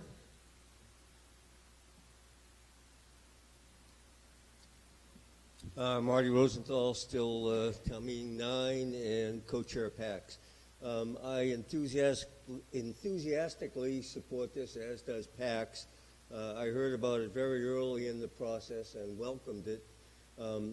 As far as I'm concerned, and there are many reasons to impeach this so-called president, and they've been stated today, and there are even more that haven't been stated today. As a criminal lawyer, I have no doubt that he's guilty of obstruction of justice. I'm not sure it can be proven, but there's really no doubt in my mind from events of the last couple of weeks. I want to speak briefly to the fact that, especially for the new town meeting members, we have a very long history of doing resolutions on national and international issues in Brookline. In fact, many of you know that the last question on our questionnaire, for as long as I can remember, and that's a while, is do you favor doing resolutions at town meeting on non-Brookline issues? And we've had it there because of that history. My favorite really goes back to 1778 when a unanimous Brookline town meeting voted to not pass the Mass Constitution until they added a Declaration of Rights. The vote then was 45-0, but I have not yet found a roll call vote. And there may be some before that, but that's my favorite. What I especially welcome about this resolution is, and also the silver lining of the Trump presidency, is all the new people who seem to be getting energized. We saw it in the candidates for town meeting. It made our job, especially Neil Gordon's job, harder in screening the questionnaires. I don't remember having this many candidates in a non-redistricting year when it was only 5 seats in each precinct that was up for grabs. And it was overwhelming, and many of them have been elected, and they're here, and I'm really happy they're here because many of them came from that same sentiment. My words of caution again, and my words of hope in this instance. Almost every day I'm getting numerous emails from new groups and new movements against Trump. Just yesterday I got one from an outgrowth of the Boston Women's March, March Forward Mass. Cindy Rowe, the Brookline Democratic Town Committee chair, held a meeting at a house across from Lawrence School about, I think that was February. There'll be an article in our upcoming PAX newsletter by her, and she formed something called Force Multiplier. According to that article, 25 groups were there. I was there. There were groups I'd never heard of. Some of them were small, some of them were big, but it showed me the new energy that's coming out, which is a good thing. But my question is, the question we put in our PAC's letter to all of you, which I think probably next year we'll go back to mailing because many of you didn't print it out. We did it electronically this year, is the question by Harry Belafonte about civil rights activists and his concern that he stated a few months ago that we have a struggle but not a movement. And what I'm hopeful is that all this new anti-Trump energy will turn into long-term organized infrastructure and energy. You have 1 minute, sir. Yes, thank you. I can reminisce about 40 years in 1 minute here because it was the Vietnam War that motivated me and changed my life. I was a complacent Brookline graduate from the JFK era and the happy talk era of the 50s, and all of a sudden I saw my peers getting killed, my peers dodging the draft. 50,000 Americans died, 2 to 3 million Vietnamese. We dropped more bombs on Laos than all the bombs in World War II. But many people like myself got motivated and stayed involved. Many dropped out. The question I pose to all the anti-Trump people and the impeachment people is, this is a wonderful effort, but will you stay involved? Will you get involved? Will you get involved with groups like ACLU, Planned Parenthood, immigrant groups, climate groups, et cetera, and or will you go through this impeachment process and then drift back into the woods? Impeachment is a stretch. Please Washington conclude. is a cesspool of corruption by gerrymandered district and campaign financed House of Representatives. So if it went through, wonderful. Please conclude, but if it Mr. doesn't, Rosenthal. get involved, stay involved, and be organized. Mr. Burstein, and then I'll take motion for the question. Good evening. Michael A. Burstein, Town Meeting Member, Precinct 12. I've been warned by the other members of my delegation to be brief. I have some brief And by the comments here. moderator. Sorry, sir? And by the moderator. And by the moderator, yes. I actually could sort of riff off of what Marty said here. Every year when I filled out the PAC's questionnaire, I've always felt a little bit ambivalent about the resolutions. Many of you who have been in town meeting with me, I've been here for 16 years, know I have voted in favor of many resolutions, but I've always felt a little uncomfortable about the idea of resolutions until tonight. And this is something I would put out to those of us here who are uncomfortable just with the idea of voting a resolution, even, whether or not the resolution is about Trump or anything else. This resolution, I was actually expecting this to come from Brookline PACs. I was expecting Marty Rosenthal to get up there and put an impeachment resolution out. When he didn't, I kind of shrugged my shoulders and said, okay, I guess we're not ready for it. And then 2 regular registered voters in town, 2 citizens who are not involved in town government, were galvanized. And they came forward and said, we have to get this in front of town meeting. And they got over 400 signatures to get us to vote on this. And what this has told me is that there is no longer in my mind any question that the residents of this town really do feel that resolutions of this sort are the proper purview of town meeting. Going to the actual topic of the resolution, believe it or not, I was actually looking for some conservative Republican arguments in favor of it because I have a few conservative Republican friends, some of whom could not bring themselves to vote for Trump and some who did. And I was thinking, how could I reach out to those voters? How could I reach out to members of town meeting, people in this body whom very well may have possibly voted for Trump? The way I look at it is turn this around. Maybe this will work. Ask yourself, all of these things that he is doing, would you be willing to accept them from somebody who is not politically aligned with you? Because if not, I warn you that that might eventually happen. Over the years I've been alive, I think I can say that from both parties, we have seen an expansion of presidential powers. Once the president's office has power, whoever's the next president doesn't usually pull back on it. And at this point, we have a situation where a president, I believe, is exercising an attempt to take more power than the Constitution should allow. I'd like to conclude a little bit on this by thinking about the fact that because Trump was elected president, I can now say that I was born in the same county as a president of the United States. No other president before was born in Queens, New York. And I'm reminded of something that Nancy Daly quoted when she became the chair of the Selectmen. You have 2 minutes. 2 minutes, which was also from a fictional famous resident of Queens, New York, which was that with great power, there must also come great responsibility. And I think that Trump has not learned this lesson, but I think that we, as regular citizens of the United States, are learning this lesson. We have the power, we can use it, and we have the responsibility to do so. Thank you. Thank you.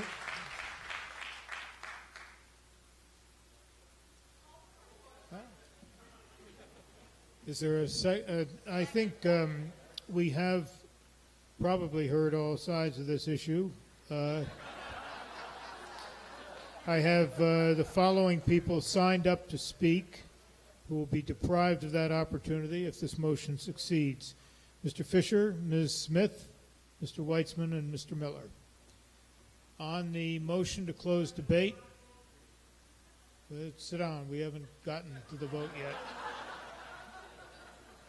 On the motion for the question to close debate, those in favor, please raise your hands. Those opposed, motion carries by a 2/3 vote.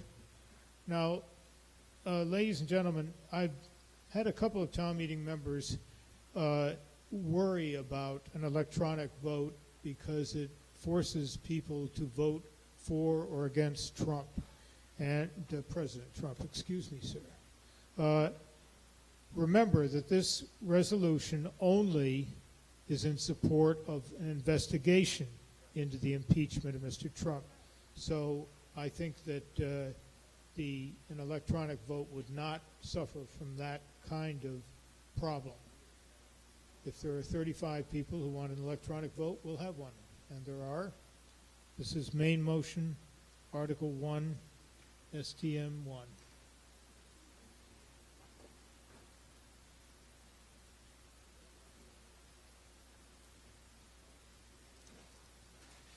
We are voting on the motion on the rose-colored supplements, pages 3 to 5. Resolution in support of the investigation. And you may vote now.